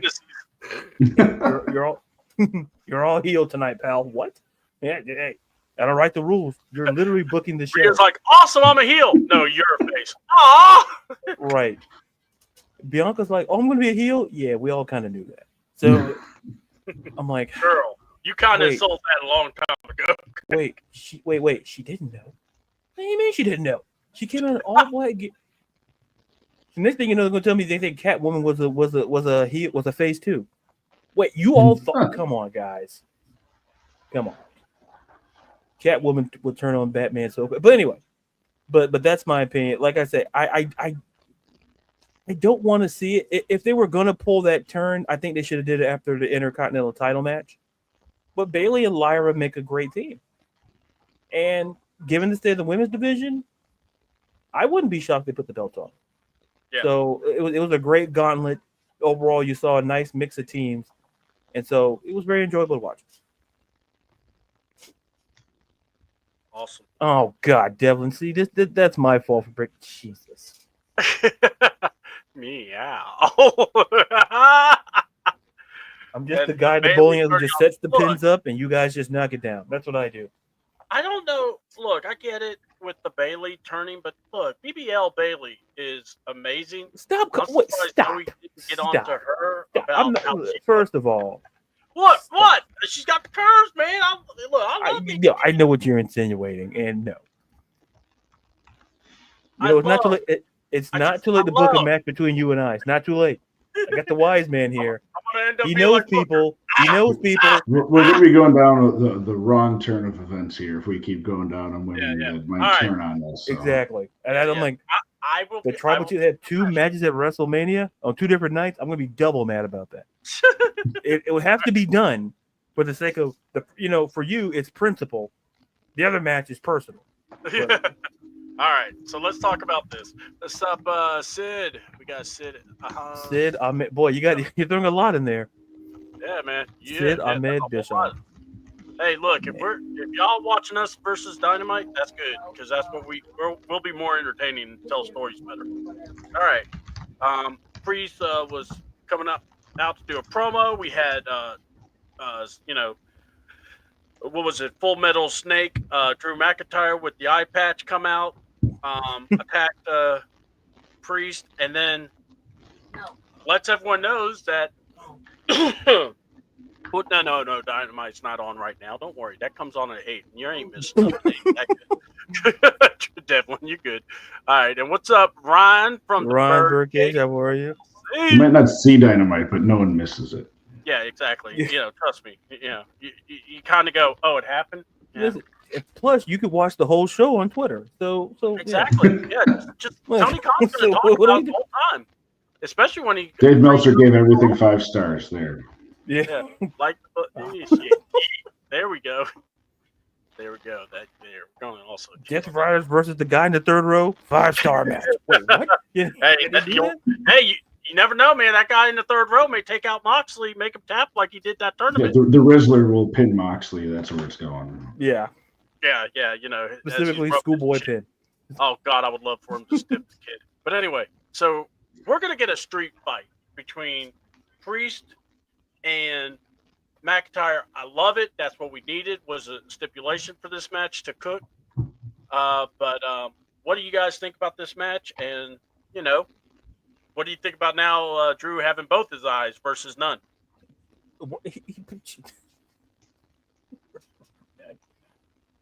Oh, go. You always go first, wise man. You always. It felt silly. The whole thing felt silly to me. Like they're not having a real handicapped Drew McIntyre go into WrestleMania, and they're going to do this Sin City Street fight. And I like how they've ramped up the intensity of it, but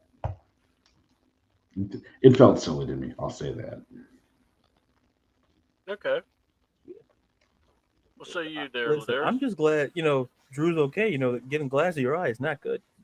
Yeah. And and ironically enough, like I said, when he got put in the glass, it was ironic that CM Punk just happened to walk past him. Yeah. When it happened, I'm like, he's like, I need to see you in the locker room 5 minutes. What? Why? We got to talk about glass safety. I'm like, jeez, that'd been so great. We got to talk. You know what? Looked at us I want to see CM Punk show up at NXT's parking lot. I want to see him have a talk with Stacks and everybody about and Dark State too. Going, guys, these are rental cars. Right.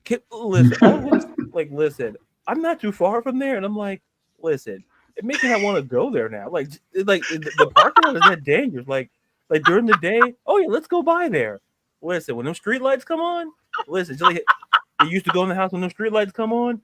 I'm bringing my way right back home. Has anyone seen any of the D'Angelo guys that were with the other two guys? It's like, because these those extras? guys got I'm like, eliminated. I'm like, were those guys in the Irishman? Because those guys don't feel like they were like, no. Like, is that De Niro and Pacino? Like, those, you're telling me those guys are in the family? I'm like, listen, I'm not trying to listen. I got pinged for being stereotypical, but come on. Like, they were wearing, it's basically like Peaky Blind. It was basically how do we combine the Irishman with demonetizing us by insulting every group he can think of here tonight? Listen. There's people who do a lot worse than I do on here. I'm just calling out the facts.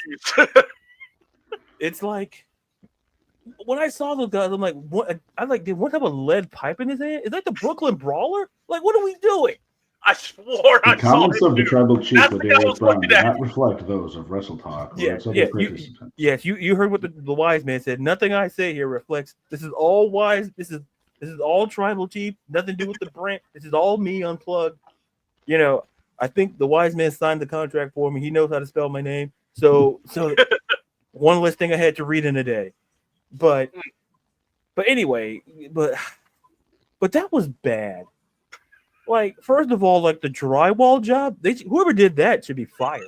Like, who did that job? Like, your job is to It's probably the old Italians. Oh my God!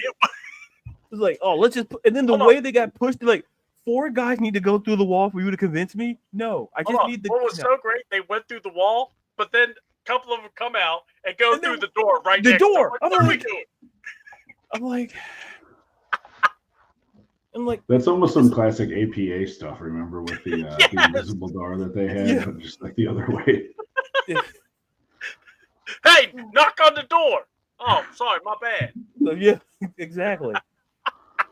It's like, wait a minute, and then it's like the weapons used. It's like, and then okay. So here's the thing. So you tell Rizzo to show up.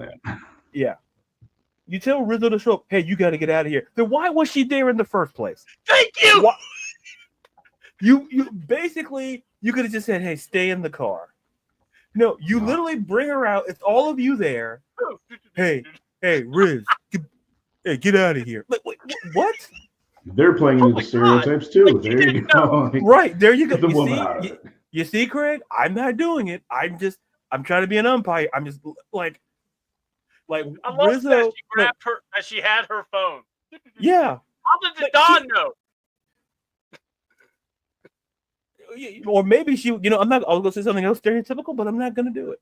I was gonna say maybe she was calling a pizza place, but see, I'm not gonna do that. I didn't say that. Look, after a fight like that, I would be hungry. And then all of a sudden, the Don shows up just whacking people with a crowbar.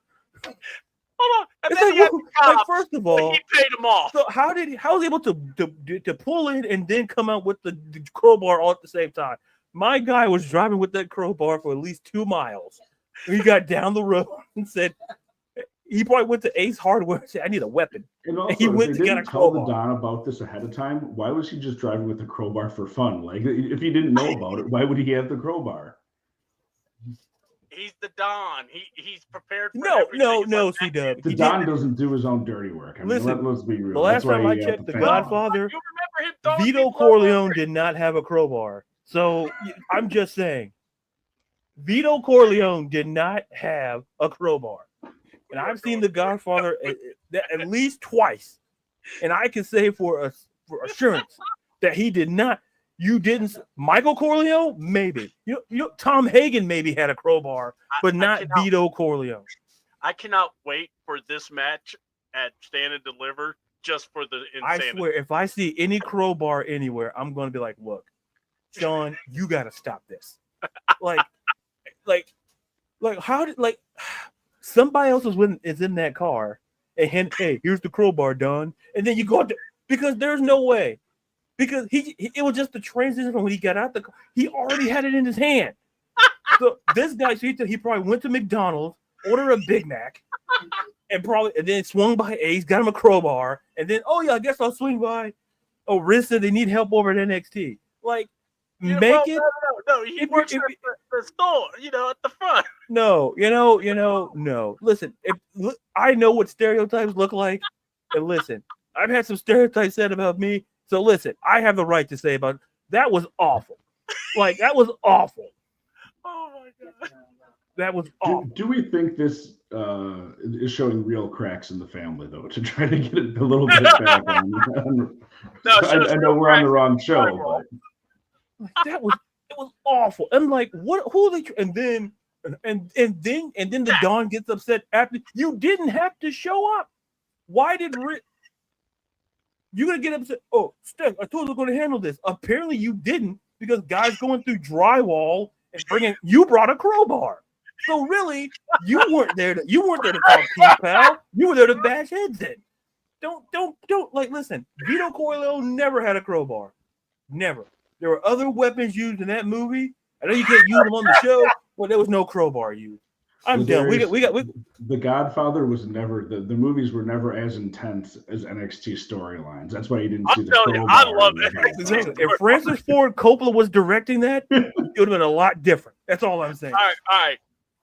Back to Mario Puzo didn't write that in the book either. There was no mention of a crowbar.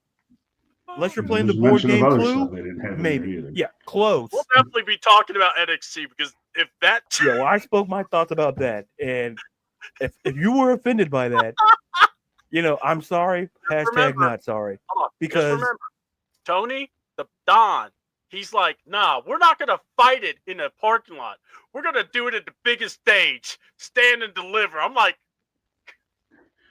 Forget Tony the Don. That seemed like it was booked by Tony the Con. I mean, let's be real here. Yeah, that's the best he can do. I want Tony D'Angelo to make it in WWE, because if he goes to AEW, do you realize how corny and how awful those vignettes would be if he's there? We can't do that to him. He needs to stick with WWE, because oh my god.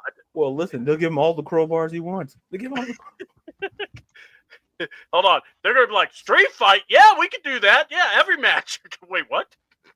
No, we do it like a special. No. We'll do it every match. Yeah. Hey, Don, WrestleMania 40? He goes to HBK. I want to fight at WrestleMania 41. No. Stand Deliver? Yes. That's the best he could. Basically, HBK said, best I can do is stand and deliver. And Tony was like, that's the big stage for me, brother. So, all right. And the crowbar mystery. Jesus. Oh, God. You cracked me up. All right. So, Phoenix versus Berto. And I know my camera's stuck, so I'll fix it. All right, there we go. So, what did y'all think about Phoenix? Look, they're pushing him. He looks great. To me, I thought both guys looked amazing. What did y'all think? I agree.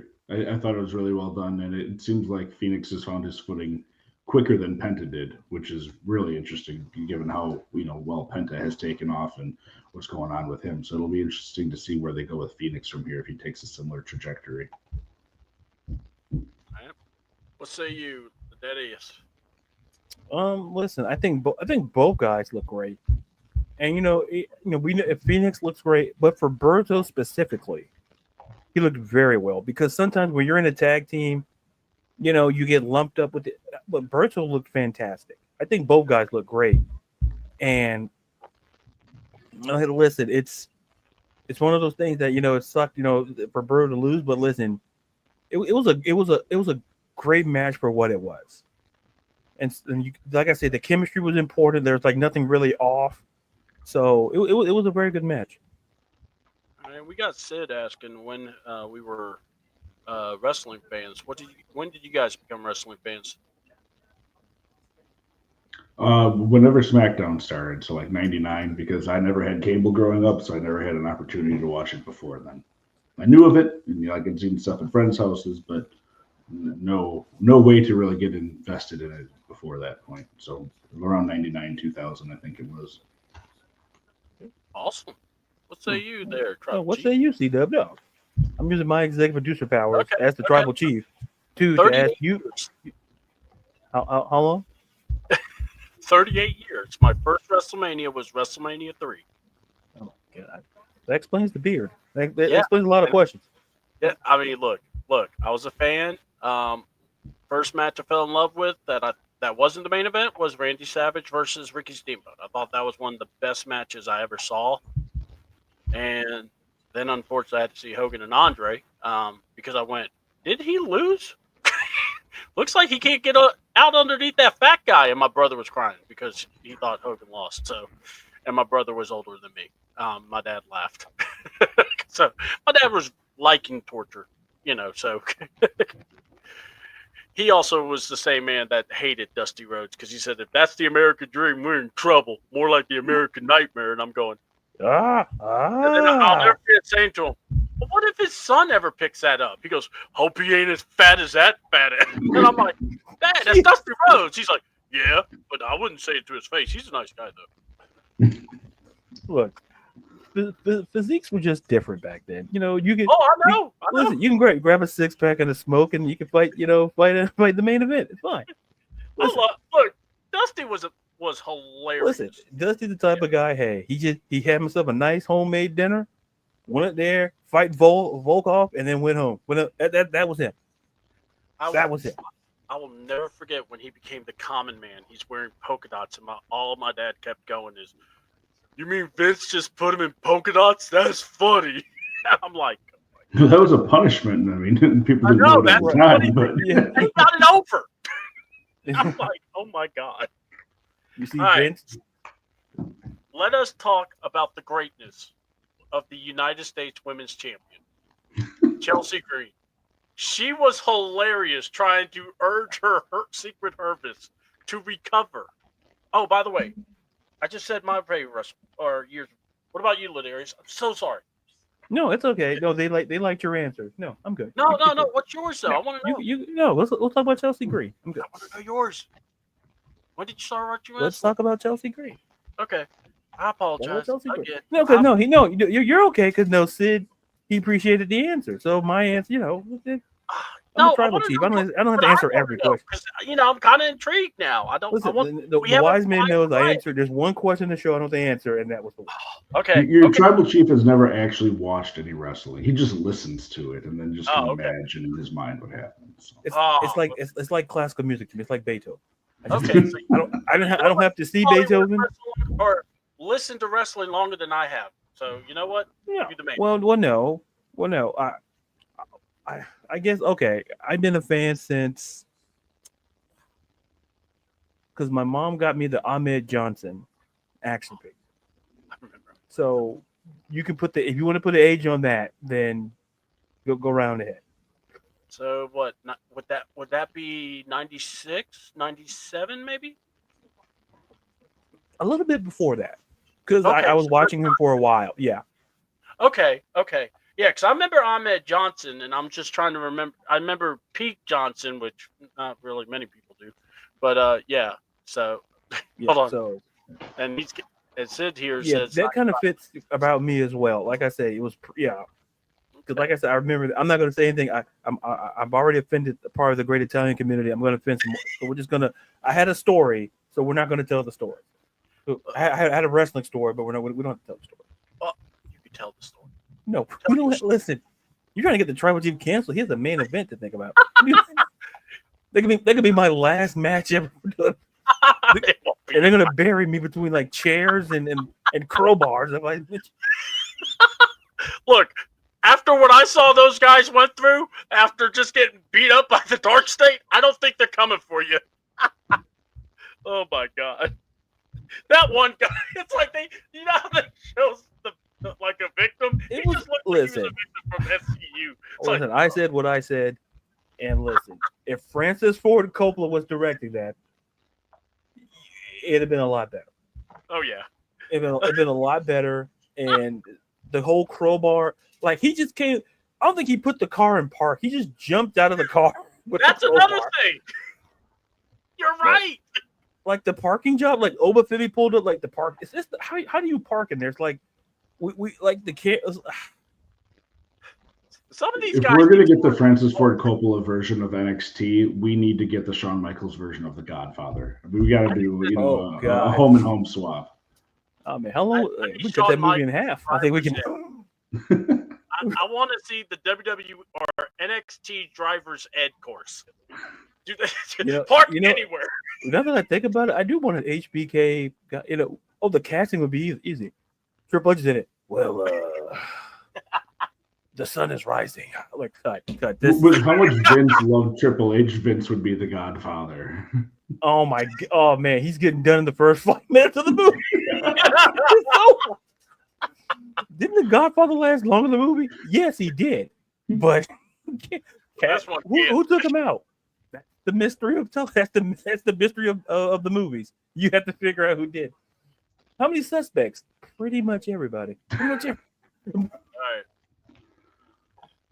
But yes, the Secret Hervis unfortunately did not recover despite Chelsea's pleas. Yeah. Sorry, we'll get back on track. If you're hurt, come in and accompany me. I'm like, and then what's funny is Zelina's behind her. She goes, "I'll see you in the ring. Bye." And it's like that little thing, and she's demanding her 2 big bodyguards to protect her from that. And I think that lasted longer than the match. Oh God! Yeah, it did.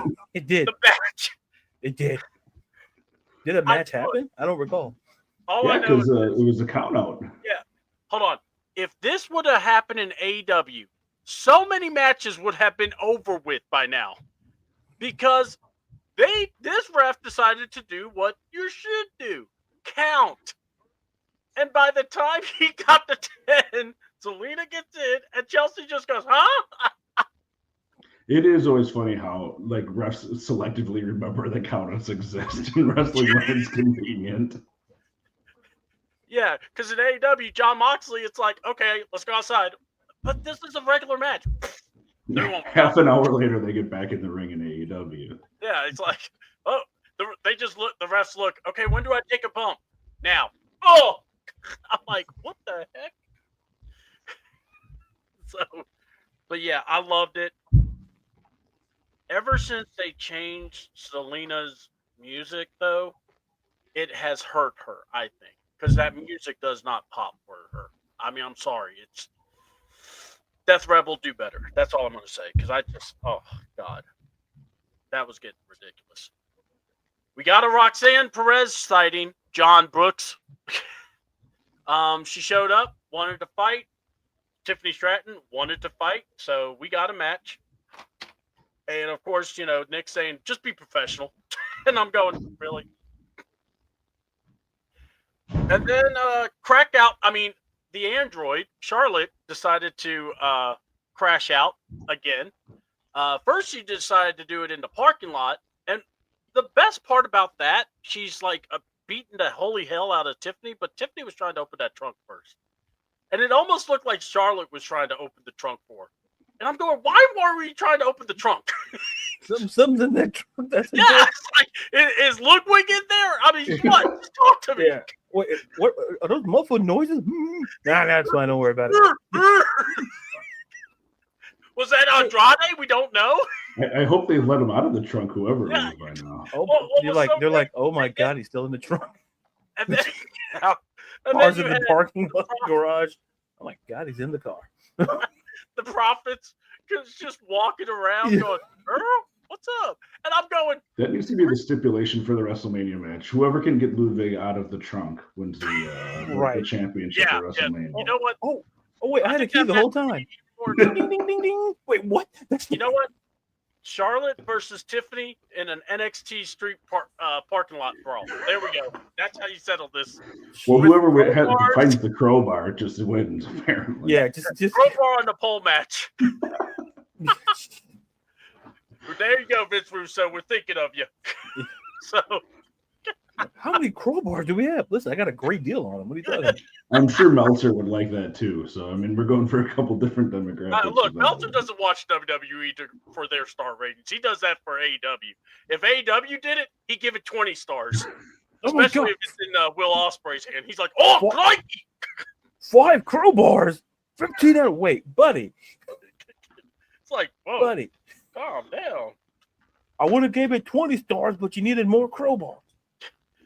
So Meltzer okay, wants crowbars like Christopher Walken wanted more cowbell. Yeah. That's exactly. So, we had the match, and we had Charlotte. The best part of this match, Wade freaking Barrett again. Oh, I love him. I man. just love Wade. This man needs hazard pay, first of all. Second of all, the fact that he put a stop to it was what I loved the most. Where was he Y'all last week? He should have stopped what happened in that ring last week. He was a little too late. Oh, no. He was like this. Look, I had to deal with it the first time. I'm not. This is my commentary table.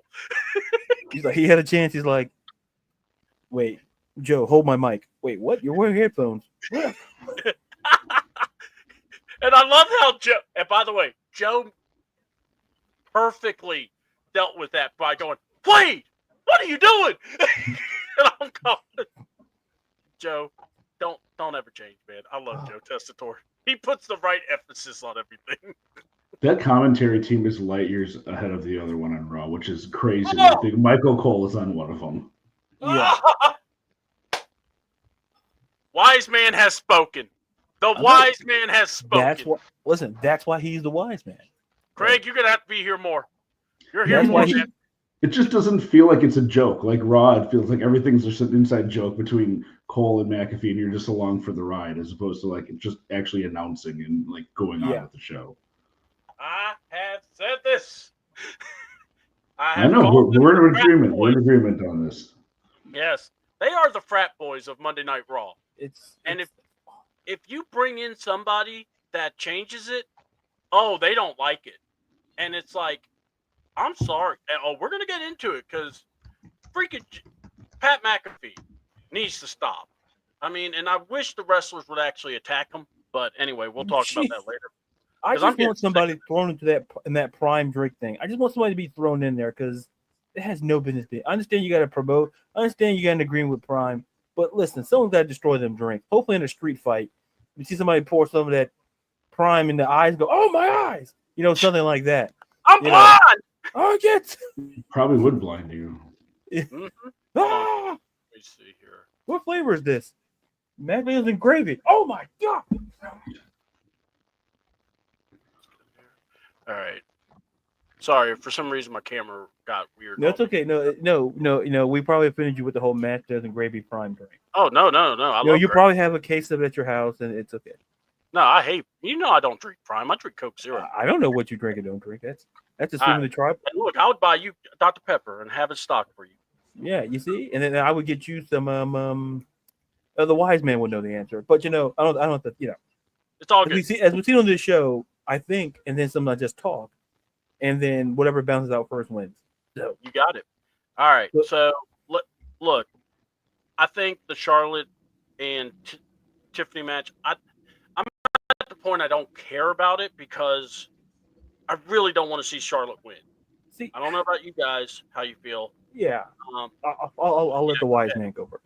yeah, go ahead. I'll let y'all dive. We're in total agreement. Like I Charlotte, whatever is going on with her, like she doesn't have it since she came back, and I think putting the title on her would be a mistake. I don't know what they need to do or what they can do with her. I think she needs to maybe take a leave of absence and figure stuff out for herself. But it isn't working. And unless they're going to have her completely go like full on heel, like like her dad used to do, like embracing it and just becoming the dirtiest player in the game for the women's side, or whatever. Or maybe if she's stealing boyfriend, she is a player. I mean, who knows what's going on with this? Yeah. But I hope Triple H is smart enough to see that he needs to keep it on Tiffy for now, and maybe it can go back to Charlotte, like SummerSlam, or something happens in between if she gets her stuff together. But it isn't working for me, and then not even like she's bad in a good way. She's just bad. Yeah. What about you, Ladarius? Look, we all know how much I love Charlotte. I'm just joking. She's your favorite Now, horsewoman. You know this. Look, Yeah. you see, the wise man sets me up because he knows what the answer is. See, that's 4-4. listen. He's playing chess, and we're all playing checkers here. So, the wise man's always playing chess. Listen, I stated how I feel about Charlotte Flair. I'm not knocking her accomplishments, but I'm going to say this. I don't see the benefit of her winning this match. She should do what the other horsewomen have done outside of, maybe I'll throw Sasha Banks, maybe not. But Becky has done it. Bayley has done it. Listen, you can take an L and your career is going to be fine. Because there's no benefit of Charlotte Flair winning when Tiffany Stratton hasn't had the belt that long. That's number one. And then number two, this whole thing could have been solved by just letting them both be who they are. Let Charlotte be the heel that she's supposed to be. It agitates me from the beginning. They tried to make her as a sympathetic. I'm like, we're talking about Charlotte Flair here. Oh, I'm not trying to be like that guy. Listen, yeah, she got hurt, but the fans still view her as a heel. And she was out with a legit injury. She comes back, there's no sympathy. Like with Triple H injury when he back in the day, there was sympathy. They cheered for him. Charlotte Flair gets hurt, boo. Because the thing is, there were already people, maybe like me, that had a pre-inclination about how we felt about Charlotte Flair. Some people didn't like Charlotte Flair from the beginning, even before she got hurt. So those feelings carried over even when she got healthy. The problem with WWE is like, listen, let people be who they are. Charlotte is a heel. You just made Tiffany Stratton a face. Let's play it that way. What happened is they tried to make Charlotte either a face or a tweener, and that made zero sense. Nobody's going to feel like, respectfully, no one's going to feel sorry for Charlotte Flair. Should people have? Absolutely, they should have. But here's the thing. Her in this match, her winning the Royal Rumble was going to happen. And so we all knew she was going to pick let Tiffany deserves to win. This is her first WrestleMania, for God's sakes. How losing in your first WrestleMania? It's just it goes to the same fact that I don't want nobody debuting to lose to Randy Orton, because it's gonna if Tiffany Stratton loses this match, it's gonna make no sense, and I need Triple H to come on that podium after WrestleMania and say, what were you thinking? What's the mindset? Because if you're going to give Charlotte the belt, why? Let Tiffany Stratton have this run. If you want to do something at SummerSlam or Backlash or whenever, that's fine. I'd prefer if you're going to have her drop the belt, I prefer it be at SummerSlam. If you're going to go that route. But this whole thing with Charlotte Flair and Tiffany Stratton, I'm still excited for the match. It's just, listen, what we saw last week, it went personal. Yeah. Listen, every good, it's okay to go personal. Because listen, that whole Seth Rollins and Matt Riddle thing, that was personal. To me, I shouldn't have laughed at some of the things Seth Rollins said about Matt Riddle. Do I regret that laughter? No, it's Seth Rollins. I'm not gonna regret that at all. But the point is, what your bitch ass. But the point is, to put a button on it, is this.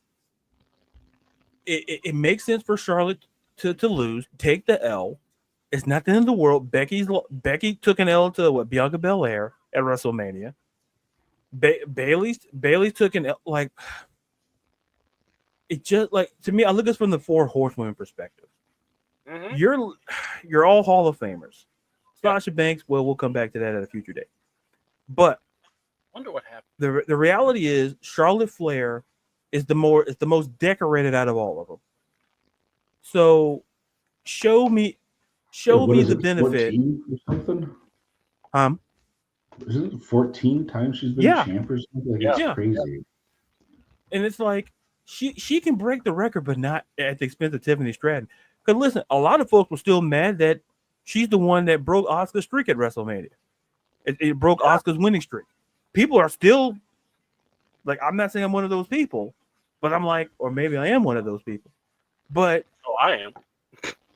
So it's just a matter of let Tiffany have her moment, because like she's gonna have more, but don't her first WrestleMania. Come on, like as champion, like it doesn't benefit Charlotte Flair winning this whatsoever, unless you got something that planned that we don't know about. Like I said, the whole thing last week, this thing went off the rails completely. Yeah. And people can't open the back of their cars, for God's sakes. You know, that was funny. I'm sorry. Listen, you have the button. I'm like, don't you have like on the key fob, like the thing that opens the it looked like that type of car. It looked like the type of car where you have the key fob and it has the little thing that has the open trunk. Why not hit that button? All this could have been avoided is if you use the key fob. That's why Tiffany needs to keep that championship. She needs more money to afford a car that she doesn't need the key to open the trunk. Right. And then what's worse, remember the commercial doing for TurboTax, and I saw how much she was getting back, like $3,000. My God. I know. I felt bad for her. I'm like, girl, what are you doing wrong? It's like, man, who's making more than you? Like, you're telling me, my God, like. That's probably why she's dating Ludwig. You got to date somebody making a paycheck in the company. Yeah, I mean, there's love, and then there's. I'm not. Listen, just in the same way that Ann Nicole Smith loved the old guy. You know, it was for love. It wasn't for the money. It was there's love, and then being in love. Yeah. When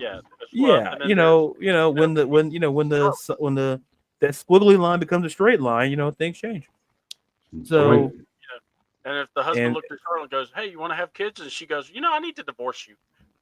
What did I do? But you hate to see it. The Android has shut down. Oh my God! Danger, Real Robinson. Danger. All right. Listen. Hey, Charlotte, if you're listening, and you're probably not, because I've said some things. Listen, I'm not talking about your looks. I just think you as the person and the heel thing. Let's just go with that. But if you want to come on the show. Contact CDouble. No. Are you trying to get me in a figure 8? What are you trying to do? The wise man get a phone call. Hey, wait, great, we're going to Dave and Buster's. And then there's nobody there. And then I hear Charlotte's music. I'm like, what? How did they get the music to play over the speakers? I'm telling you to meet her in real life. I'm telling her to come on the show. You guys work out some problems. First of all, I don't and then he'd set me up. He's like, I know, I saw the show. I shouldn't have put it. Listen, so here's the thing. Run! That's when I just look at her and go, "You still have no ass." Ha! I can open a trunk, bitch. Oh my God. Hi. As the tribal chief, I do not condone the comments of CDouble, but my comments about Charlotte Flair is a respectable wrestler who who I think if she's welcome to come on this show, and then we can go to Dave and Buster's afterwards to have a conversation about my words. All right. Cody Rhodes pulled off a very cool promo because Cody Rhodes. Okay, we can't do that. The European crowd, simple and to the point. Cody. They rehearsed that. They got to rehearse that because that's. Yeah. Hold on. What y'all don't see is Cody in the backdrop doing this. Cody Rhodes. Like the conductor. All right. But Cody brought all the belts out. And as a kid, I was geeking. because I remember a lot of those belts. The Bruno one I did not remember because I wasn't even born then. But every other belt though, I was just in awe because I was like, oh my god. The line to me that just touched or just mattered the most, he says, "This is timeless," and I'm going, he's right. The belt has changed designs different times, but the matter of the fact is, this belt is timeless. This belt is priceless. This belt is what everyone wants, and I loved how he was bringing the future and everything. But look, I get people are mad that Cena can't be there. Cena will be there this Friday night. Obviously, we don't know what's going to happen because Friday night is a couple of nights from now. What do you think about this? I mean, look, and I like to remind people, anytime you get anyone in Hollywood, the build's going to get impacted. So you're working on their schedules. So what do you think about the whole Cena Cody thing and the promo? I just loved it with the belts. I thought that was freaking awesome, bringing all those titles. But Tribal Chief or Wise Man, you guys decide. This to me is what Cody Rhodes does best as a champion. He has figured out how to cut a promo and say that he didn't just get it from his dad because he's had to fine tune and figure it out himself over his career. You've been able to tell that. If you look at even his first run with WWE and then going to that other company, he's figured it out since he came back, and he is excelling at it. And Cena is a great guy because Cena can flip it the other way and give it right back to him. Mm-hmm. So without being able to have them physically around each other all the time, just by the nature of John Cena right now, that's what he needs. He needs a guy like Cody Rhodes that can be there and continue the feud without him. So I thought it was great. I thought, like you said, CDouble was very creative with the different belts, talking about history, and then just connecting with the people to make it feel like as we're getting closer here, it's finally getting a legit build-up, because it's felt with how long it's been, it just hasn't felt like a real WrestleMania build-up up until quite recently to me. Yeah. Okay. What say you, Ladarius? No, I think the Wise Man has it right, because I think especially when Cena turned heel, and that's when I think the program really started to ramp up. Like, we knew he was going to face Cena, but then with the whole heel turn post Elimination Chamber, it changed the dynamic. Yeah. And to Craig's point, I kind of felt after that point, I'm like, that's where the build is, because we got plenty of Cena, we had Cena and Cody, and Cody's the right person. Cody's gotten, and I think people have to give credit to Cody Rhodes on his mic work, because he's the type of guy. Listen, he can do it. Like the Wise Man said, he's the type of guy you don't have to have all the parties involved. It doesn't have to be like how it was with how it is with Cena. Well, excuse me, with Rollins and Punk and myself included. But it doesn't have to. You could have one or the other. You don't need all the components to make it work. And for Cody to do that, and to your point, the Hollywood schedule, I think it's not only the Hollywood schedule. I just think that having them be in the ring, both of them, we got that in Europe. Like them with to the core of them being face to face, and then States for. I think it was Cody's moment to just be Cody, because we heard Cena be Cena. So it's just one of those things where I kind of look at it and go, I think he did a great job. And listen, I didn't, was the spinner belt out there? I didn't see the spinner belt. It was. Oh, okay. I didn't. Yeah. So he didn't mention it. So I don't know why Cody would not mention such a thing. Because by the way, I prefer the spinner heavyweight belt than the spinner U.S. title belt. Because look, the spinner U.S. belt, to me, it looked weird seeing the American flag spin. It was weird. I'm not gonna lie. Yeah. And then it grew on me after the fact, like seeing it when he did the spinner. I'm like, okay, that makes a lot more sense. But going back to put a button on this is simply this. I think that the program is where, listen, I feel the same way about Jay and Gunther. where it started picking up like the last Yeah. couple of weeks, where it felt man, very meh for like a month, and then like the last, I would argue maybe 2-3 weeks, it's like okay, because I think that it's one's just been getting going on even longer. you could definitely make that. Yeah, it just felt that now it feels like okay, it's important, and why do you watch? Because it's trying to convince people with that feud. It's trying to convince people that Jay can be a main event guy, even though he's main event Jey Uso. Hey, Because people. Go ahead. So, and I think with Cody and with Cody and Cena, you don't have to prove it. It's just a matter of when he went heel. That's when the game changer came, and that's when things changed. We saw Cena's solo stuff. We've seen Cody's solo stuff. We see them in the ring.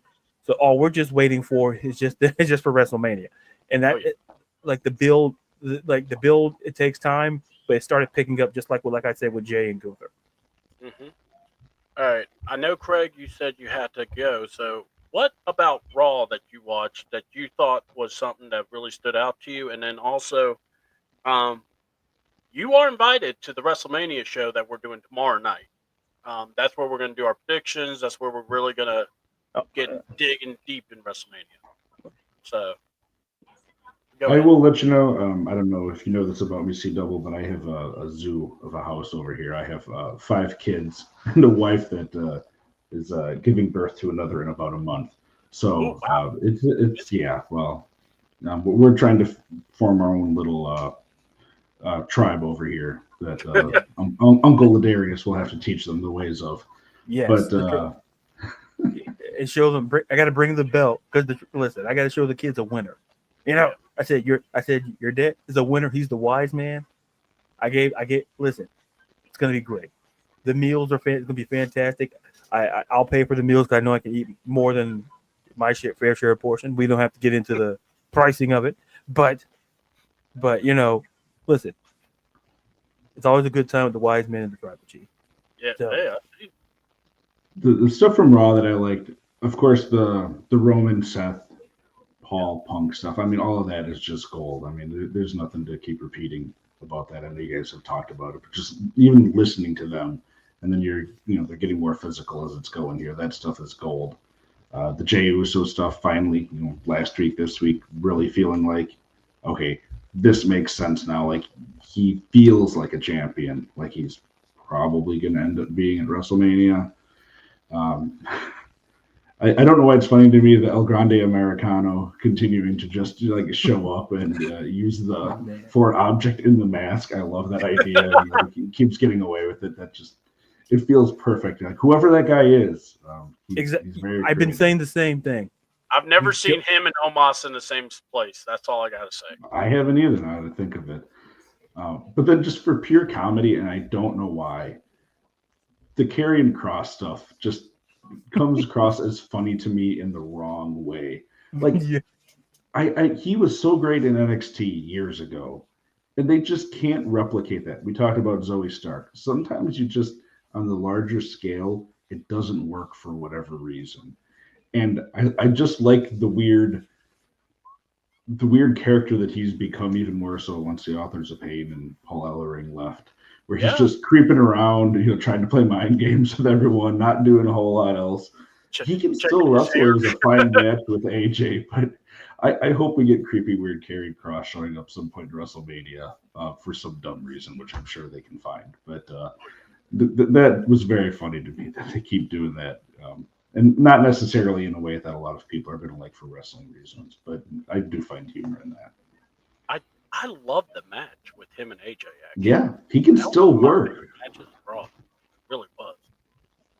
I mean, just and the ending when he has his hands behind his back, and he's like, "Just hit me with it, come on!" And it's like, I can't wait to talk about it. I mean, but yeah. So, Craig, tell them how to find you, and also, like I said, open invite. You can come back, whatever. But tomorrow night, we're at 8:00. We're gonna have Berto. We'll have the Tribal Chief. We'll have me. We're gonna be talking WrestleMania, and I think Jerry's going to show up. So yeah, well, the Tribal Chief will look. The wise man will look over my schedule and see if I can. Yes. I know. I will certainly let you know. I appreciate the offer. It's always great listening to you guys, and even if I am booked elsewhere, I will be listening in. But yeah, I mean, you can find me on Twitter. I don't do a whole lot on there other than just retweet stuff that I find interesting. But my handle's on there at KRUETH24. But yeah, Y'all again, hook I this appreciate man being up. on here, guys. This is a lot of fun. Y'all hook this man up, and also, man, about to have 5 kids, man. He's already got a starting 5 for his household. I mean, come on, man. I mean, I gotta tell you, 2 was enough for me, so I got you. Yeah, we need a new term because it's beyond a fatal 4-way now. So Yeah, you got a we'll 5 pack. figure out what that is. You got a championship scramble from Unforgiven. All right, man. Well, Kraig, like I said, we appreciate you so much, and like I said, please come back. You know you're always welcome to be here, man. I appreciate it. I just gotta make sure the kids don't turn into some sort of NX stage parking lot brawl where Ladarius ends up showing up with the crowbar to put him in line. So. Nah, I told them, you hand me that crowbar, it's gonna be a real incident going on here.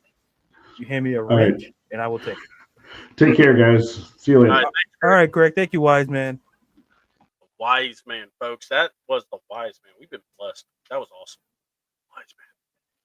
5 kids. Jesus. All right. Good dude right there. Yeah, he is. He's a very good dude. I like him, man. Good guy. Let's talk about it, man. We went to Raw. So Gunther started off. Look, there's so much weirdness when it comes to the fans online about, Uso and the Gunther match. We'll talk about that tomorrow, but let's just talk about this. The promo. What did you think about Gunther's promo?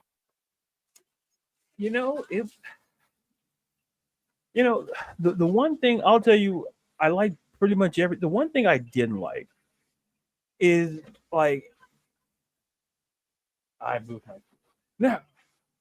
I think the one thing I didn't like was like when Jey Uso's coming out, he was being serious. And I understand you have to do the whole yeet thing. I understand and I get it. But I think for the first time, it really got to me seeing McAfee and Cole doing it. Because I would expect if everybody else in the building, they will be the 2 guys. Well, no, let me retract that. I expected Cole not to do it. Because to understand the severity of what happened. Because, like, listen, we've had fun and we did, but we're getting to crunch time. Jay is serious. His brother is Gunther beat the bejesus out of his brother right in front of him, and we're all yeeting like it didn't happen. Like, it didn't. When he's done it before, it's never got to me. But I guess since we're on the precipice of WrestleMania, I guess that's why. Mm-hmm. And I'm not anti-yeet or no yeet. I'm more of the lines of like, okay, the crowd can do it. I have no problem with that. Yeah. But like, listen, when you're an announcer, like it was cool the couple of times you did it because Jay was coming out there, But like, we're in crunch time. We're being serious, and I guess that's the one thing that kind of disturbed me. Like, it's not like anger, like, but it was like, come on, guys. Like, Jay's trying to cut the legit thing here, and it's already doubt about the credibility on his as is. And I said, I feel like y'all aren't helping it. So that's kind of the way I felt about it in general there. Yeah. All right. I was gonna wait on the Jay part when we got there, but we're here. Let's talk about it.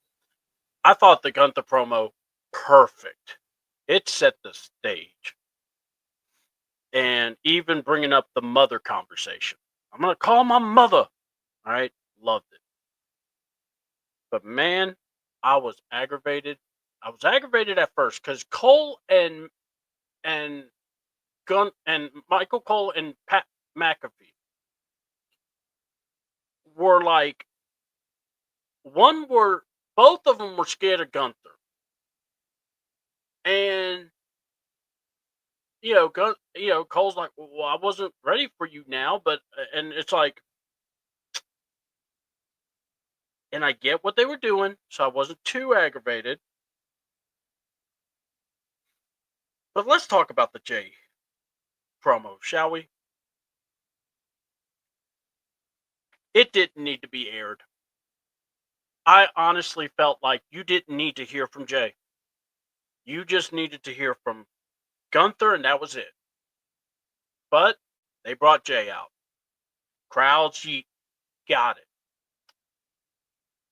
And Pat is yeeting like an idiot.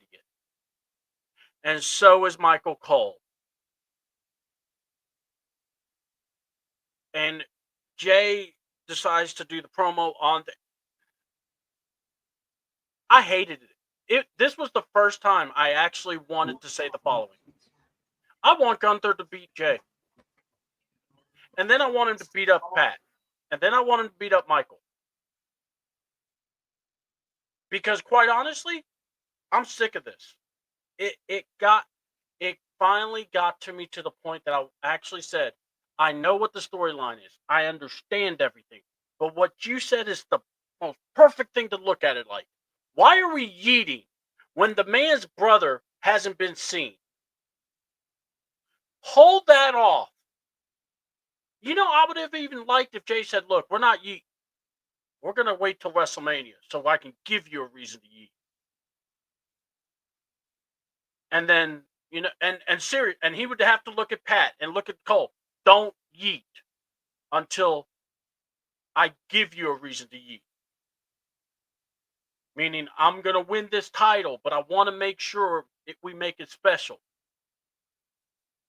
And that is the biggest problem I have, is now you heard Cole, you heard Pat, and they're like, oh, we're yeeting. Yeah.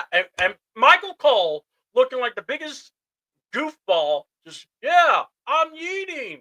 Look at me, Pat. And I'm like, you guys are idiots. This is why I hate listening to Monday Night Raw, and I love listening to SmackDown, but I hate to watch SmackDown because they're 3 hours long, and Raw's only 2.5. Make it make sense, WWE. Triple H, I'm sorry. I really wish Triple H would look at Pat McAfee and say, you need to cut the shit.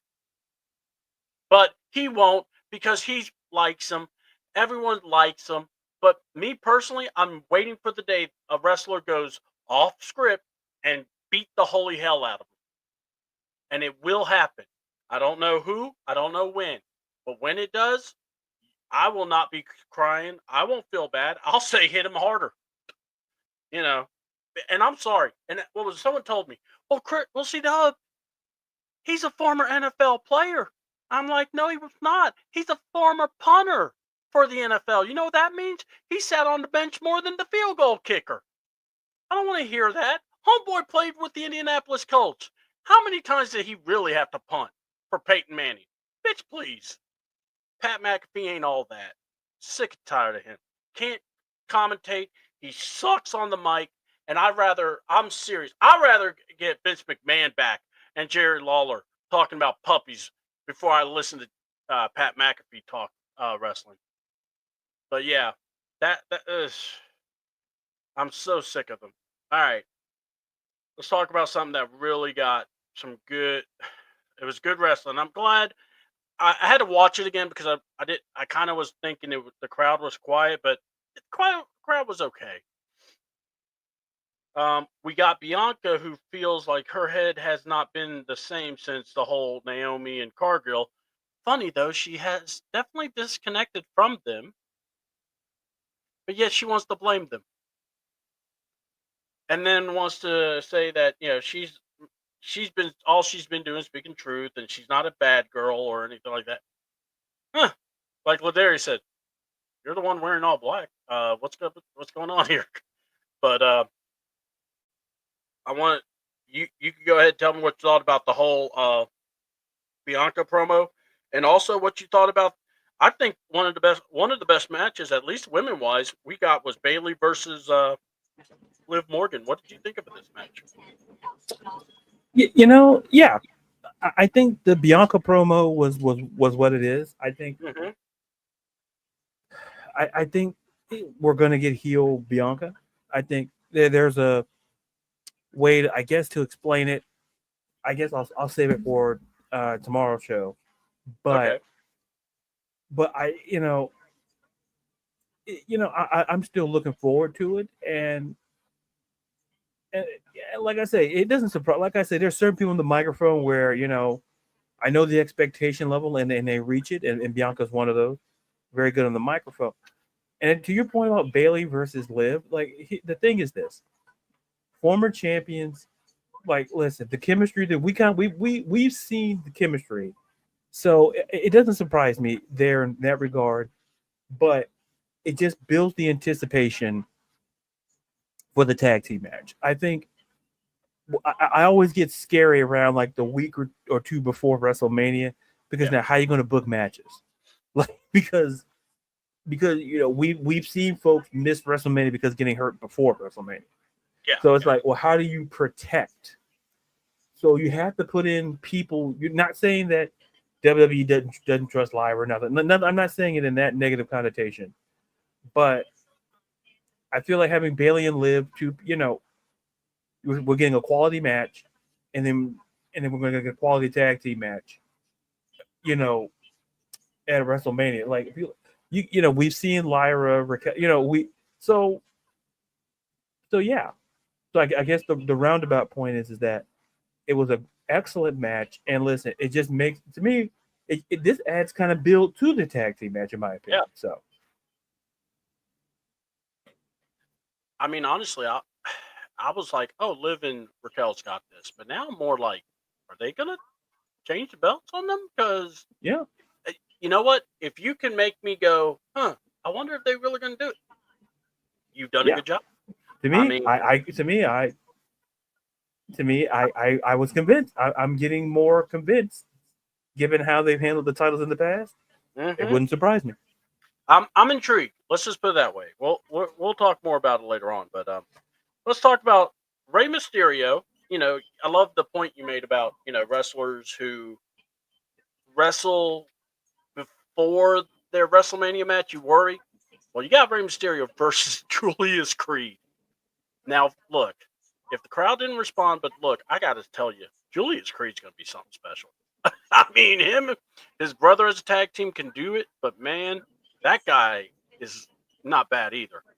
But that was a fun match to watch, and that American, that Grande Americano showed up after Chad got thrown out, by the way. So I mean, they keep saying that's not Chad, but I mean, like I said, I haven't seen him and Omos in the same time, so I mean, I'm wondering.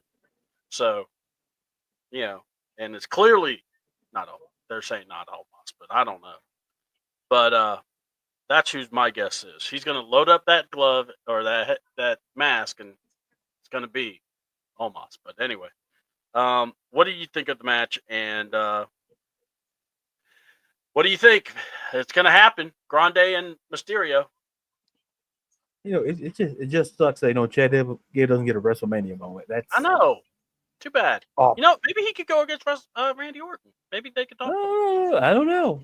We don't know. Not like he's gonna pull double duty or anything. Nah. It's like nah. So it'd be fun to watch. As for listen, like I say, booking matches before WrestleMania can be hit and miss because you want to try to protect people. Yeah. And you want to make sure. But listen, with Julius Creed, listen, impressive. And like I say, it's just that El Grande, and I don't mean this in the negative way. I look at the card and go, this feels like a match you could do for Raw or any other week, but I understand why it's on WrestleMania because you're checking two boxes. Rey Mysterio gets another WrestleMania match, and you're giving El Grande Americano, listen, making his WrestleMania debut. Yeah. So who better to face than the great Rey Mysterio?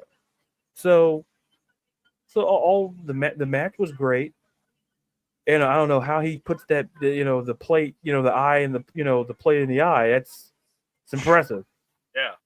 and it could do a lot of damage to the retinas and the cornea. But all in all, listen, it was a good match for what it was. Can't wait to talk about this match because your wise man talked about this.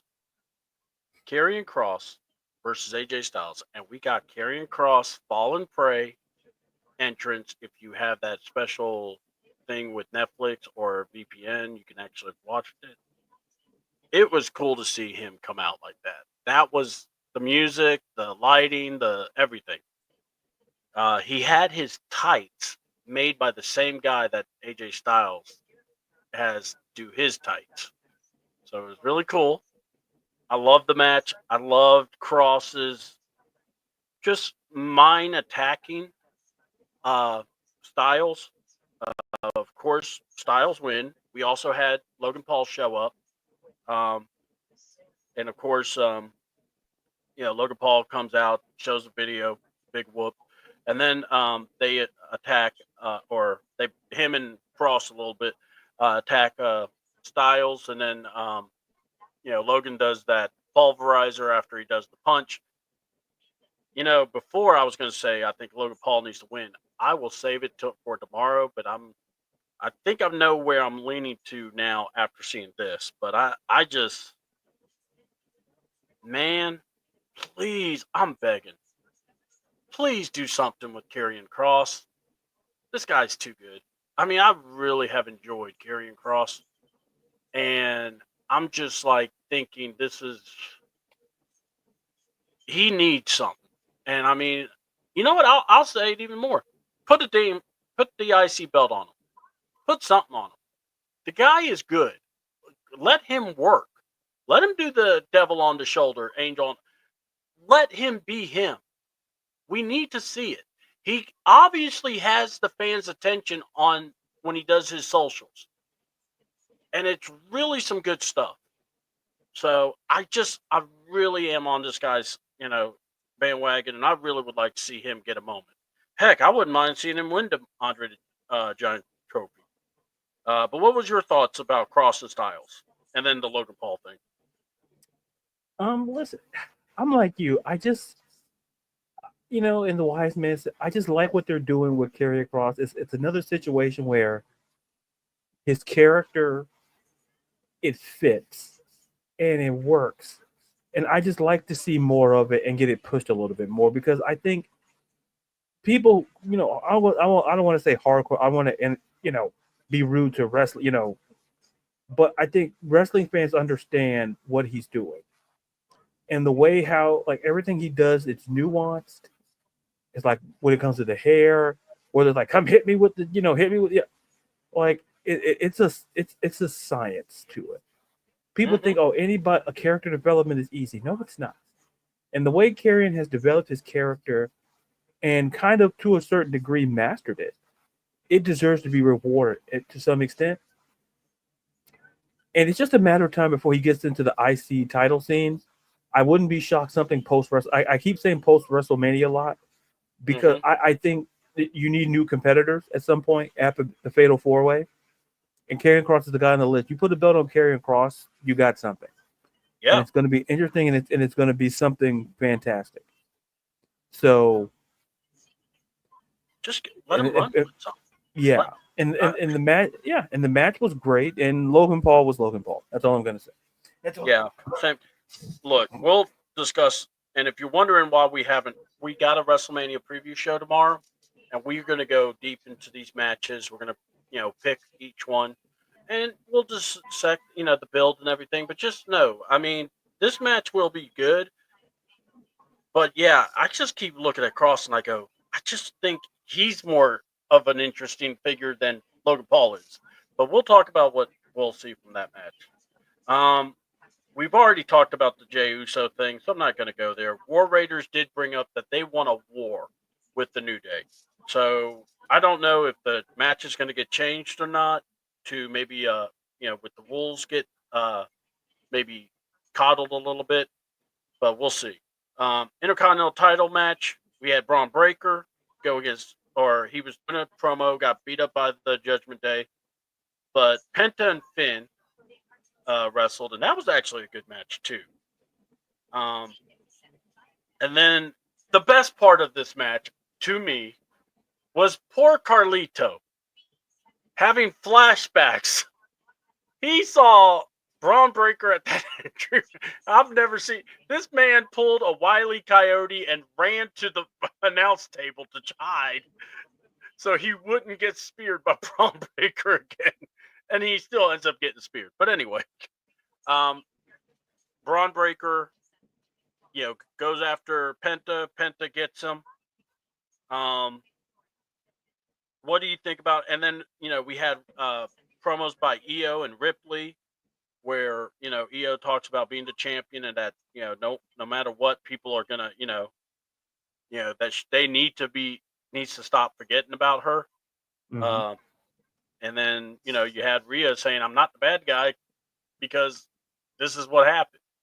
So we'll discuss those things, but that was the promos. But what did you think about Penta and Finn? And does it make you excited about the match? Yeah, I was already excited when as is, given the competitors in it, and for the match itself, listen, it was a great match because those 1v1 matches, because we're going to see more at WrestleMania, obviously, than going at it. But I thoroughly enjoyed it because, listen, great workers, and you could feel the animosity, and it makes sense to make this match a fatal four-way. It makes sense because of everybody involved, and there's a theory that I kind of have. I'll save it as well, but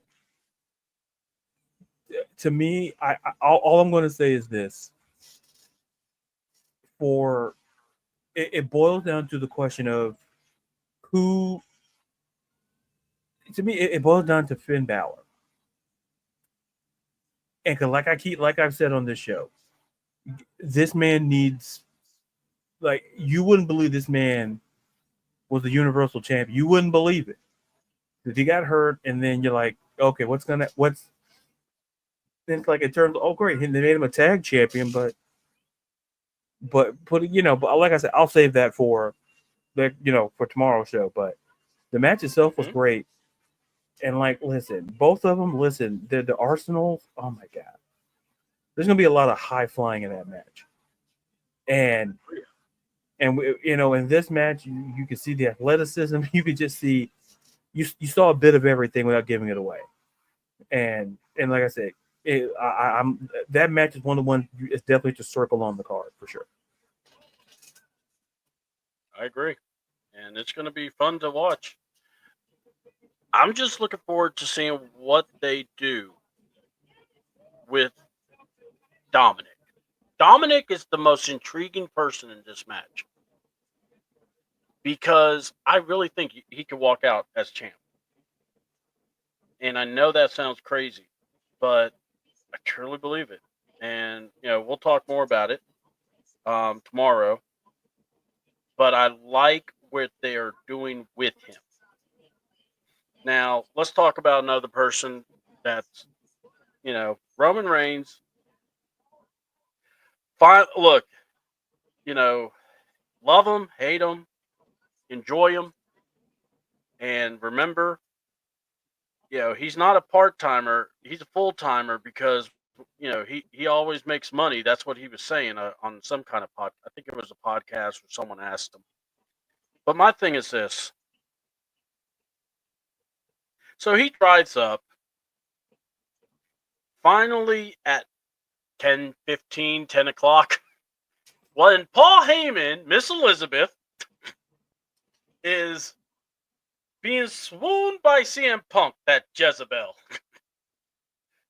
And of course we have the, the whole look in my eyes thing kind of got very cringy. But then Roman comes out, Paul Heyman is chasing after, Miss Elizabeth didn't chase after, by the way. I want to make that very clear. But look, the promo, Seth, I thought Seth was a masterclass at this. CM Punk didn't really say much, so we don't even have to worry. But what did you think about it? And of course, the callback to the moment, as we all know about the Shield, and especially Seth's wardrobe. But what was your thoughts?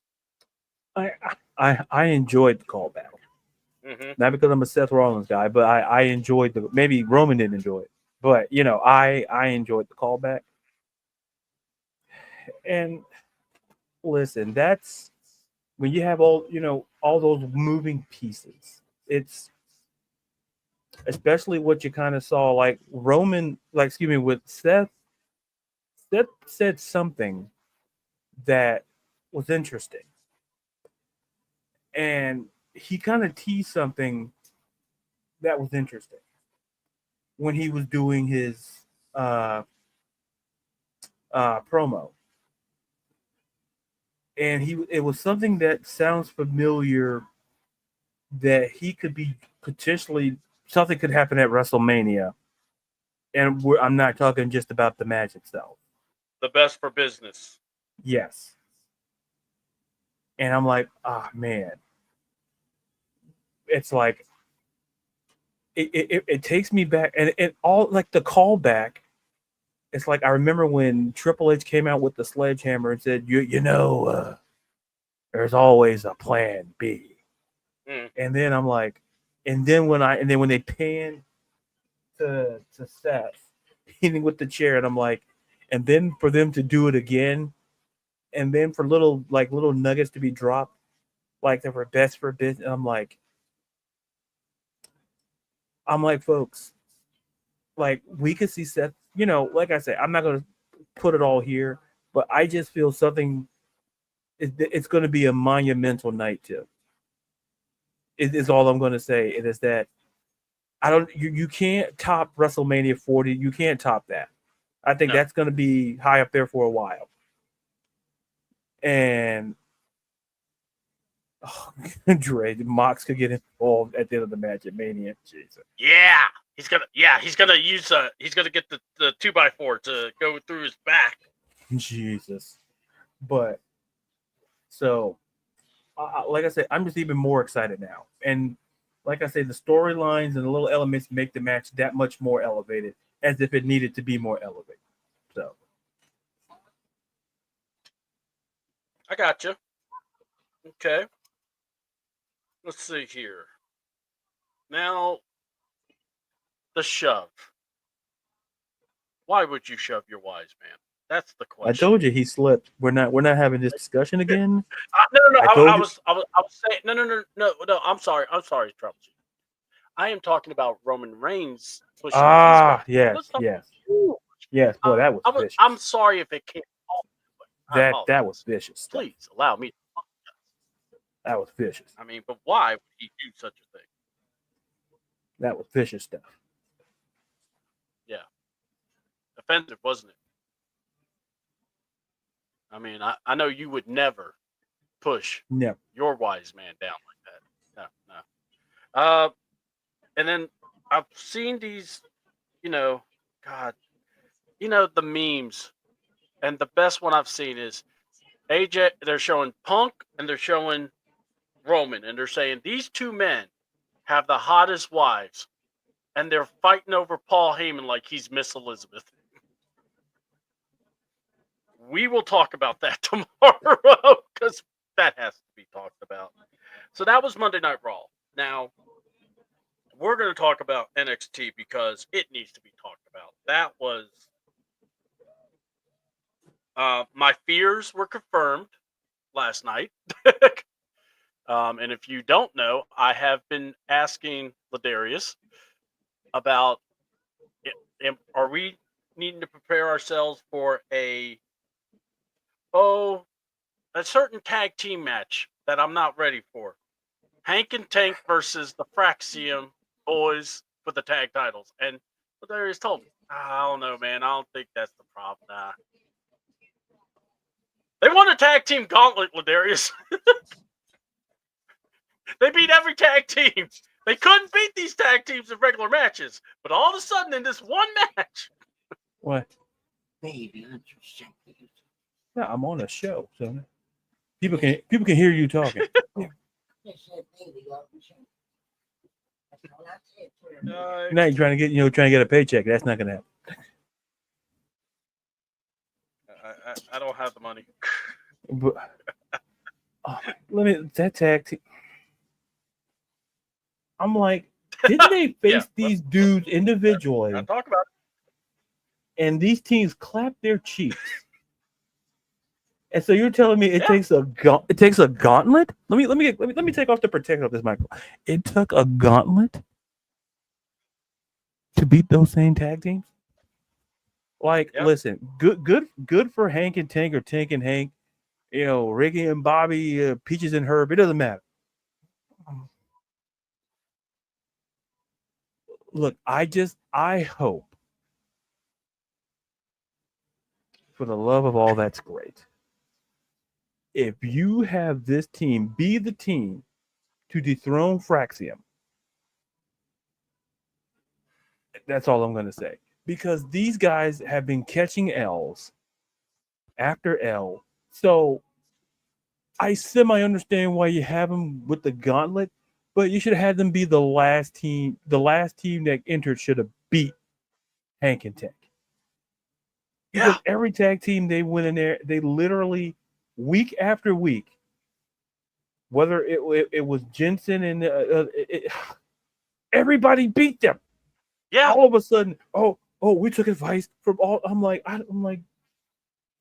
listen, I'm not condoning what Nathan Frazier did, but he did the right thing. He walked away. Like, I would have walked away. I understand Axiom was trying to be nice and shake hands. Cool, that's fine. But Hank and Tank, it's like you don't want to shake it's like you see it in the NBA, like after the game, like the coaches don't shake hands, they just like wave. Like, because it's 82 games in the season. So you're like, you don't have to, that's what Nathan Frazier did. Like, hey, see you guys at the end of the liver. Axiom wanted to shake hands. I don't know what to believe anymore. I don't. Because they took L's from everybody in that gauntlet, and then you have them win said gauntlet. Cool. So basically, the moral of the story here, kids, when you face a team one-on-one, when you face them in a gauntlet, when you're facing all the teams you faced that you lost to, that's great. They win it. That's the moral of the story. I'm not saying not all morals are great to a story, but that's the moral to the story.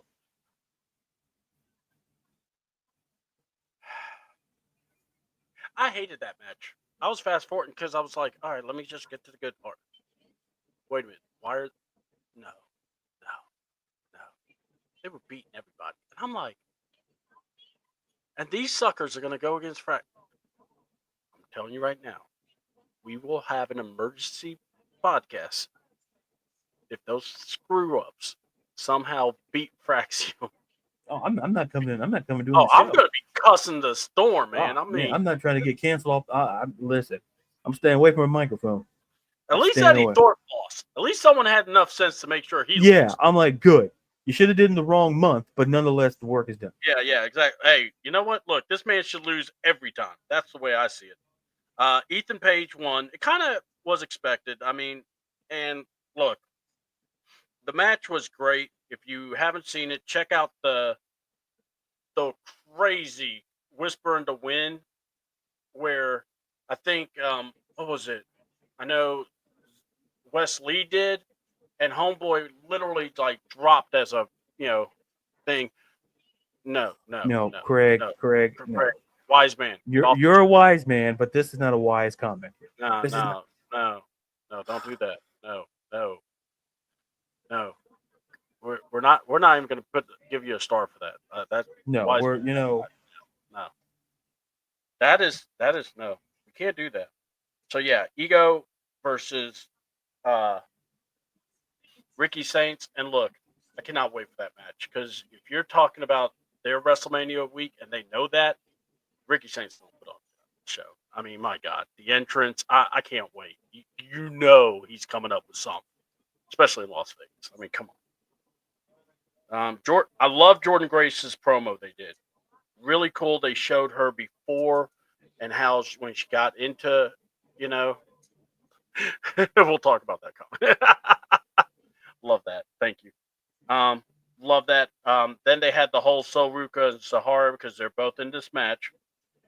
Lola Vice versus Taylor Paxley. Lola wins. what did you think of the match, and do you think they got it right?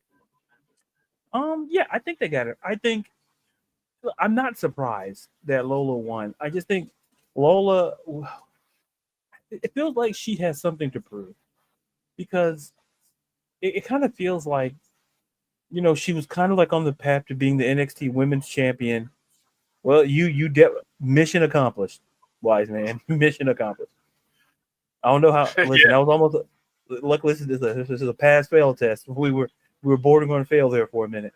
I think Lola Vitalism, and she was on the kind of close to being the NXT Women's Champion, and it kind of feels like she did she was in a program with Jada Parker, and it kind of felt like okay, and then I think this opportunity you're going to see Lola Vice shine, in the NXT ladder, and I'm not surprised that she beat Tatum Paxley. I think like Tatum is great, but I think there's still more work to do with Tatum and Gigi Dolan as a tag team. I think that's the direction they're kind of going.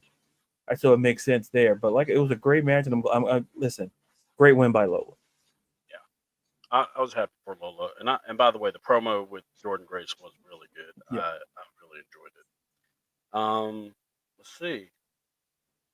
Let's talk about Julia. Julia, I thought, did an excellent promo. Also, it's like the more comfortable she gets in front of the TV, the cameras, and the mic, she's going to get better. I don't even have a doubt. Love the comments she said about strong style. I think we're going to see it. And man, I think the women in this match are, I think the women's main event or the women's title match may be better than the triple threat. That's my thought. I think that match will definitely excel.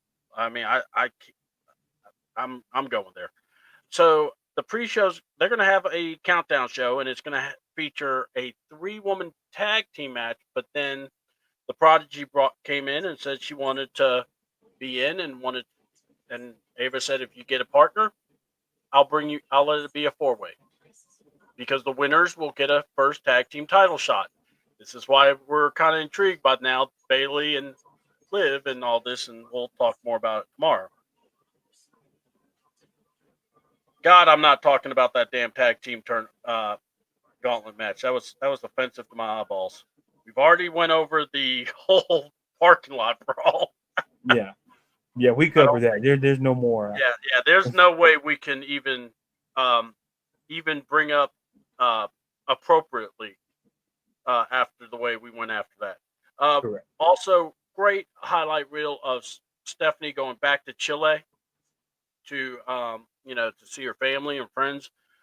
Great pictures there. She looks amazing, and I cannot wait to see her in this matchup. So it looks like Cora Jade is going to be Roxanne's partner. And for all the wrong reasons, I want them to win this match because I really would like to see them go against a certain tag team. And I hate to say it, it's not Liv and Raquel, but we'll talk about that later.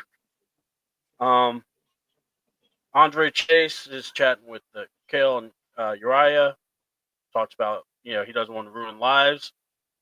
Thea Hale showed up. Didn't ruin her life. She has the blessing. So Chase U back, bringing Chase U back. And she's like, she'll always be an alumni. I liked her music. I liked her entrance. She beat up Carmen Petrovich. But what do you think of Thea Hale? And did they get it right with putting her in the North America title? And maybe, what are you thinking? I mean, all 6 women showed up afterwards, so. I was a little shocked, but because I thought Carmen, I'm like, wow, they could. I'm like, but it took me a minute to say, having Thea win makes a lot of sense. I think they have plans for Thea Hale. Her going away because, like I said, her last singles match before that was the Great American Bash. So I'm like, oh, they're doing something with her character, and the music was fan, and you saw like that transition from Chase U, her seeing Andre Chase, she's being an alumni. I think that I can't stress how important that was because I think when the whole Chase U thing, And by the way, Ridge Holland, I guess he just canceled the school because I haven't seen it. But anyway, he probably sold the rights to the school. But the thing is, Just like Jack. when Chase U lost, unfortunately what happened to Duke got released. So it was like, what's going to happen with Thea? So we see Riley's down at Evolve. Yeah. So it's like, well, what's going to happen? And like with Thea Hale, they, like what's going to happen to her? And I think they saw the potential. And now, and I was very surprised. Like it was a great match between her and Carmen Petrovic, first of all. And for her to get the W, it's like, oh man, I think in that title, to me, it's hard to predict who's going to win, because you can make a case for 3, 4. You can make a case for all 6 if you wanted to, and you wouldn't be wrong. And that's the thing with these ladder matches, is that you don't know, because when we had the first one, we didn't know it was uncertain until Kalani Jordan won. So who's also in it? But as for Thea Hale, that's one to watch. I think in that ladder match, I think Thea is the one that people, I think she's the wild card.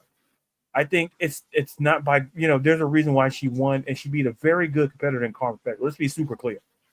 Not saying that everyone else's face was a slouch, but like I'm thinking, oh, Carmen's gonna win, even though Thea Hale's back, and I'm like, well, Thea won. I'm like, oh, okay, and I'm like, okay, I can dig it, and I can see where they're going. So it was good to watch.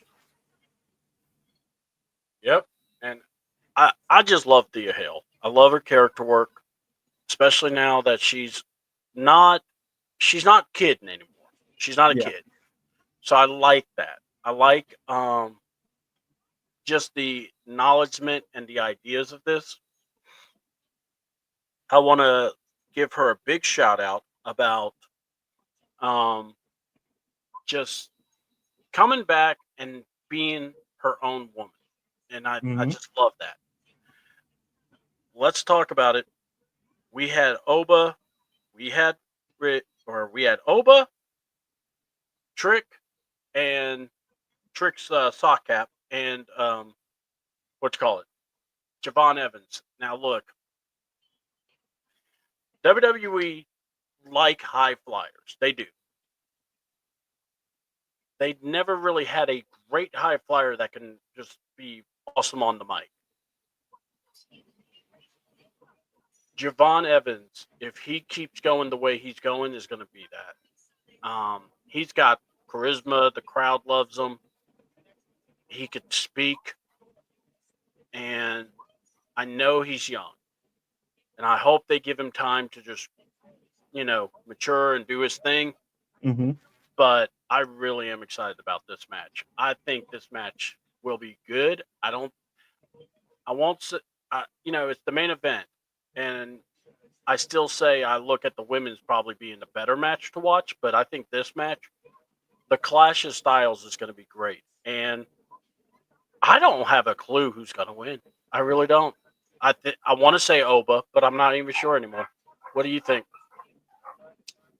Well, listen, I enjoyed it. Like Javon on the mic is I was like, oh, that was pretty good on the mic, especially his back and forth with Oba. Yeah, and exactly. like this whole thing, like when they kept tossing him over the top rope, and I'm like, then he does the springboard, and like kick and knock the bejesus out of both of them. I think there's 2 ways they can go about this. They can go the safe way and either have Oba retain or give the belt back to Trick. And I think, to me, I say that's safe because they're champions. Oba's the champ and Trick Williams is a multi-time. So they could go safe. But however, if they make the move and give the belt to Javon Evans, and Javon Evans is what, 20 years old? I think 20, yeah. I think he's 19, 20 years old. Yeah. What that would mean to give that belt to I don't know who the youngest. I had the numbers up. Who the youngest NXT champion is of all, but I think he would probably be the youngest. I think he would be in the conversation as the youngest world champion. I think with Randy Orton, if he does win. Like if we're talking company, why he would be in that mix for sure. That's what makes this match intriguing because they can go two ways. Even though there's three competitors, they can go two different ways.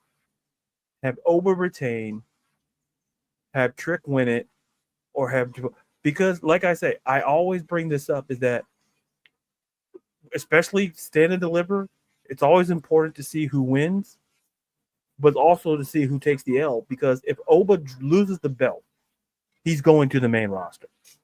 Mm-hmm. Because if they feel that he's because if you think about it, he's won the North American title. He's been one. There's nothing really for him to any other box to check, or who else you would rather have him face at the moment. And you could make the very same case for Trick Williams, being he'll be a multi-time NXT champion. And what other program could you possibly put him in, unless you put him in one with Javon by himself? Just him and Javon. Yeah. So. Listen, that's what makes this tough.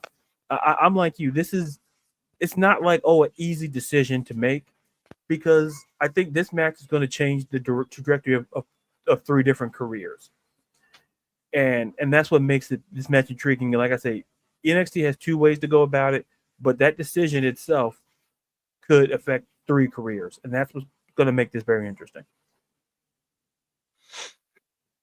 I'm intrigued by this. I think NXT's got either way they go, it's going to be awesome. How about that? I don't think there's a wrong way you can go with this. Exactly. And by the way, if it's not that I try not to talk about it, but it's more like I try to just say, how we talk about.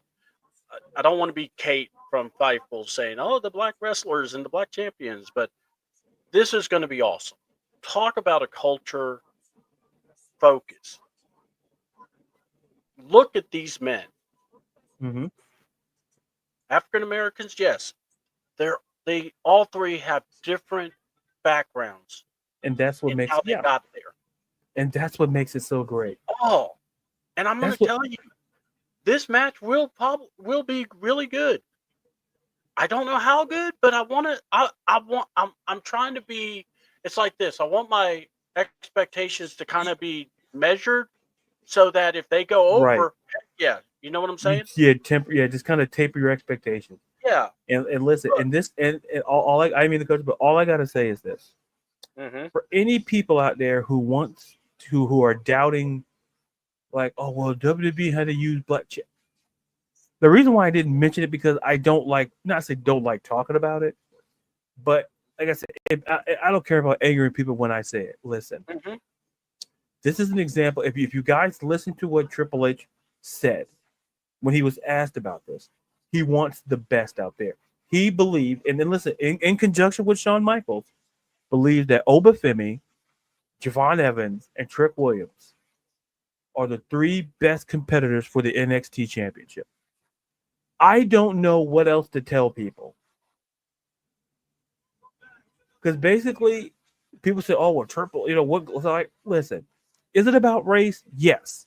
But in the same tone, these three superstars deserve the moment. And that's what needs to be encapsulated here. It is that no matter who wins, a black champion will be the face of NXT. Will be a face of a promotion. Will be a face of a brand. I'll put it that way. Yeah.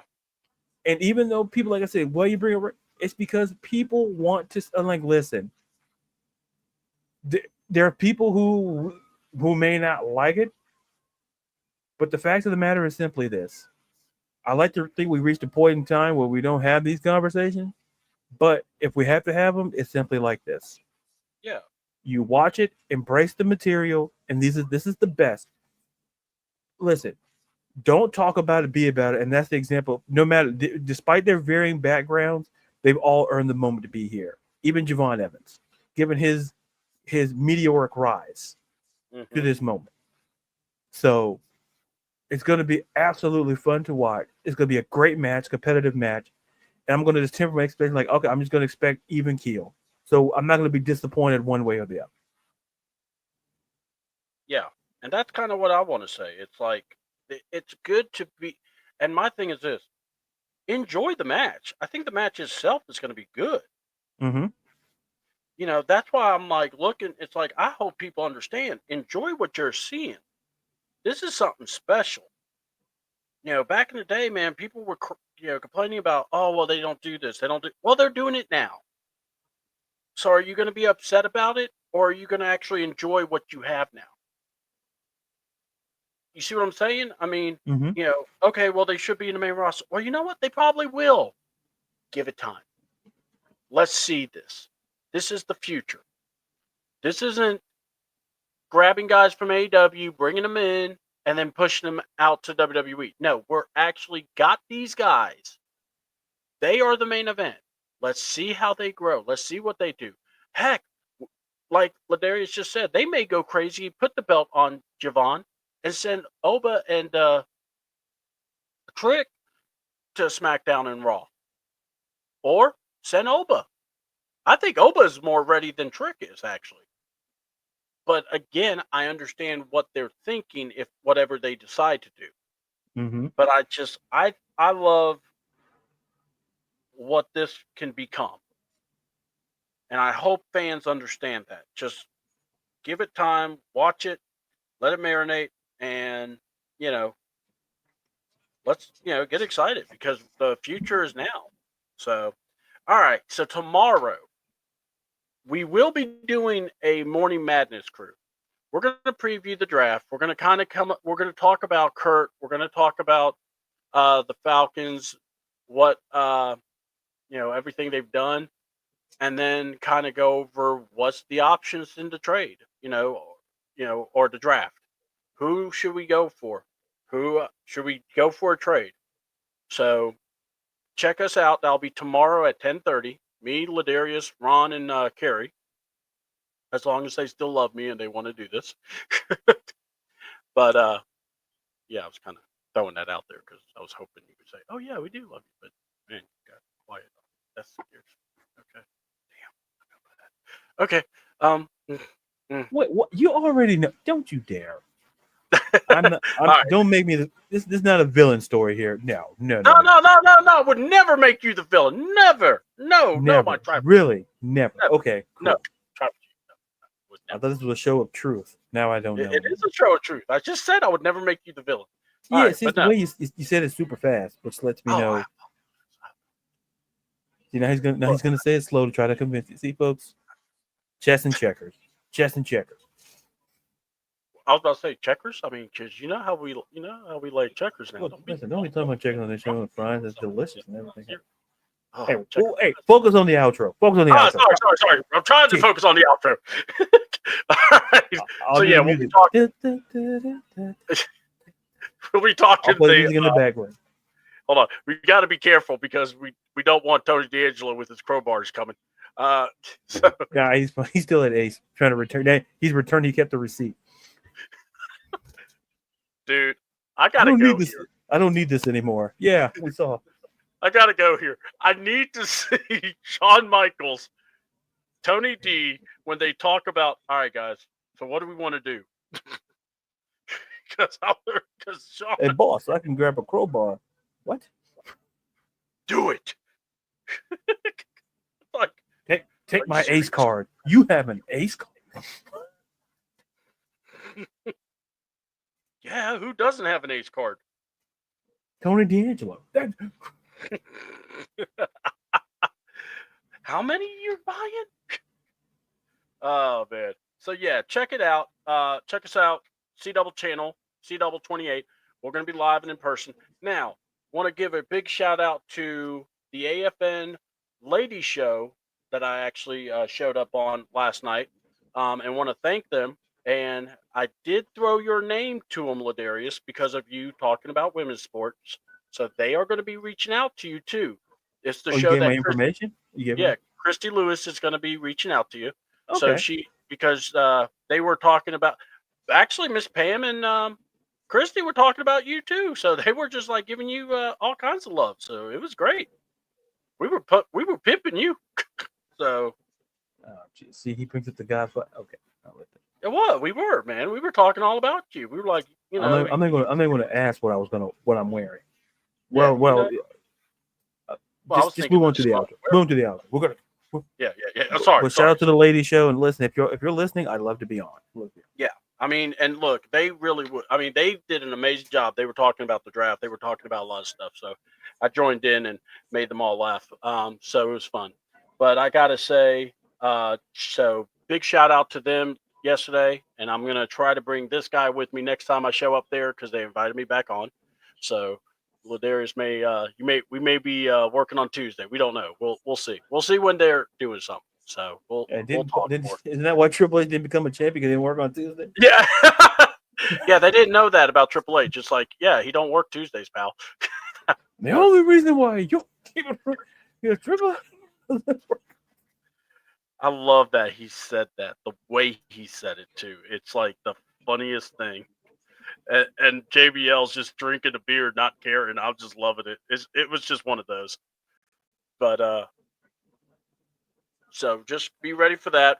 Ladarius definitely will have a Fact or Fiction, and we'll just be going from there. And then at 8:00 tomorrow, I've gotten Berto is in, and from 95 Sports. So you definitely want to check him out. He's also Bleacher Report, talks about the Falcons. Well, he's joining us. He's going to talk about CM Punk, talk about John Cena beating Cody. I know that's what he thinks. We will touche him if we have to. And then we will definitely have him on. And then we may also have Jerry. The Lone Wolf may be coming back for us. So Lone Wolf making his get return. that music ready.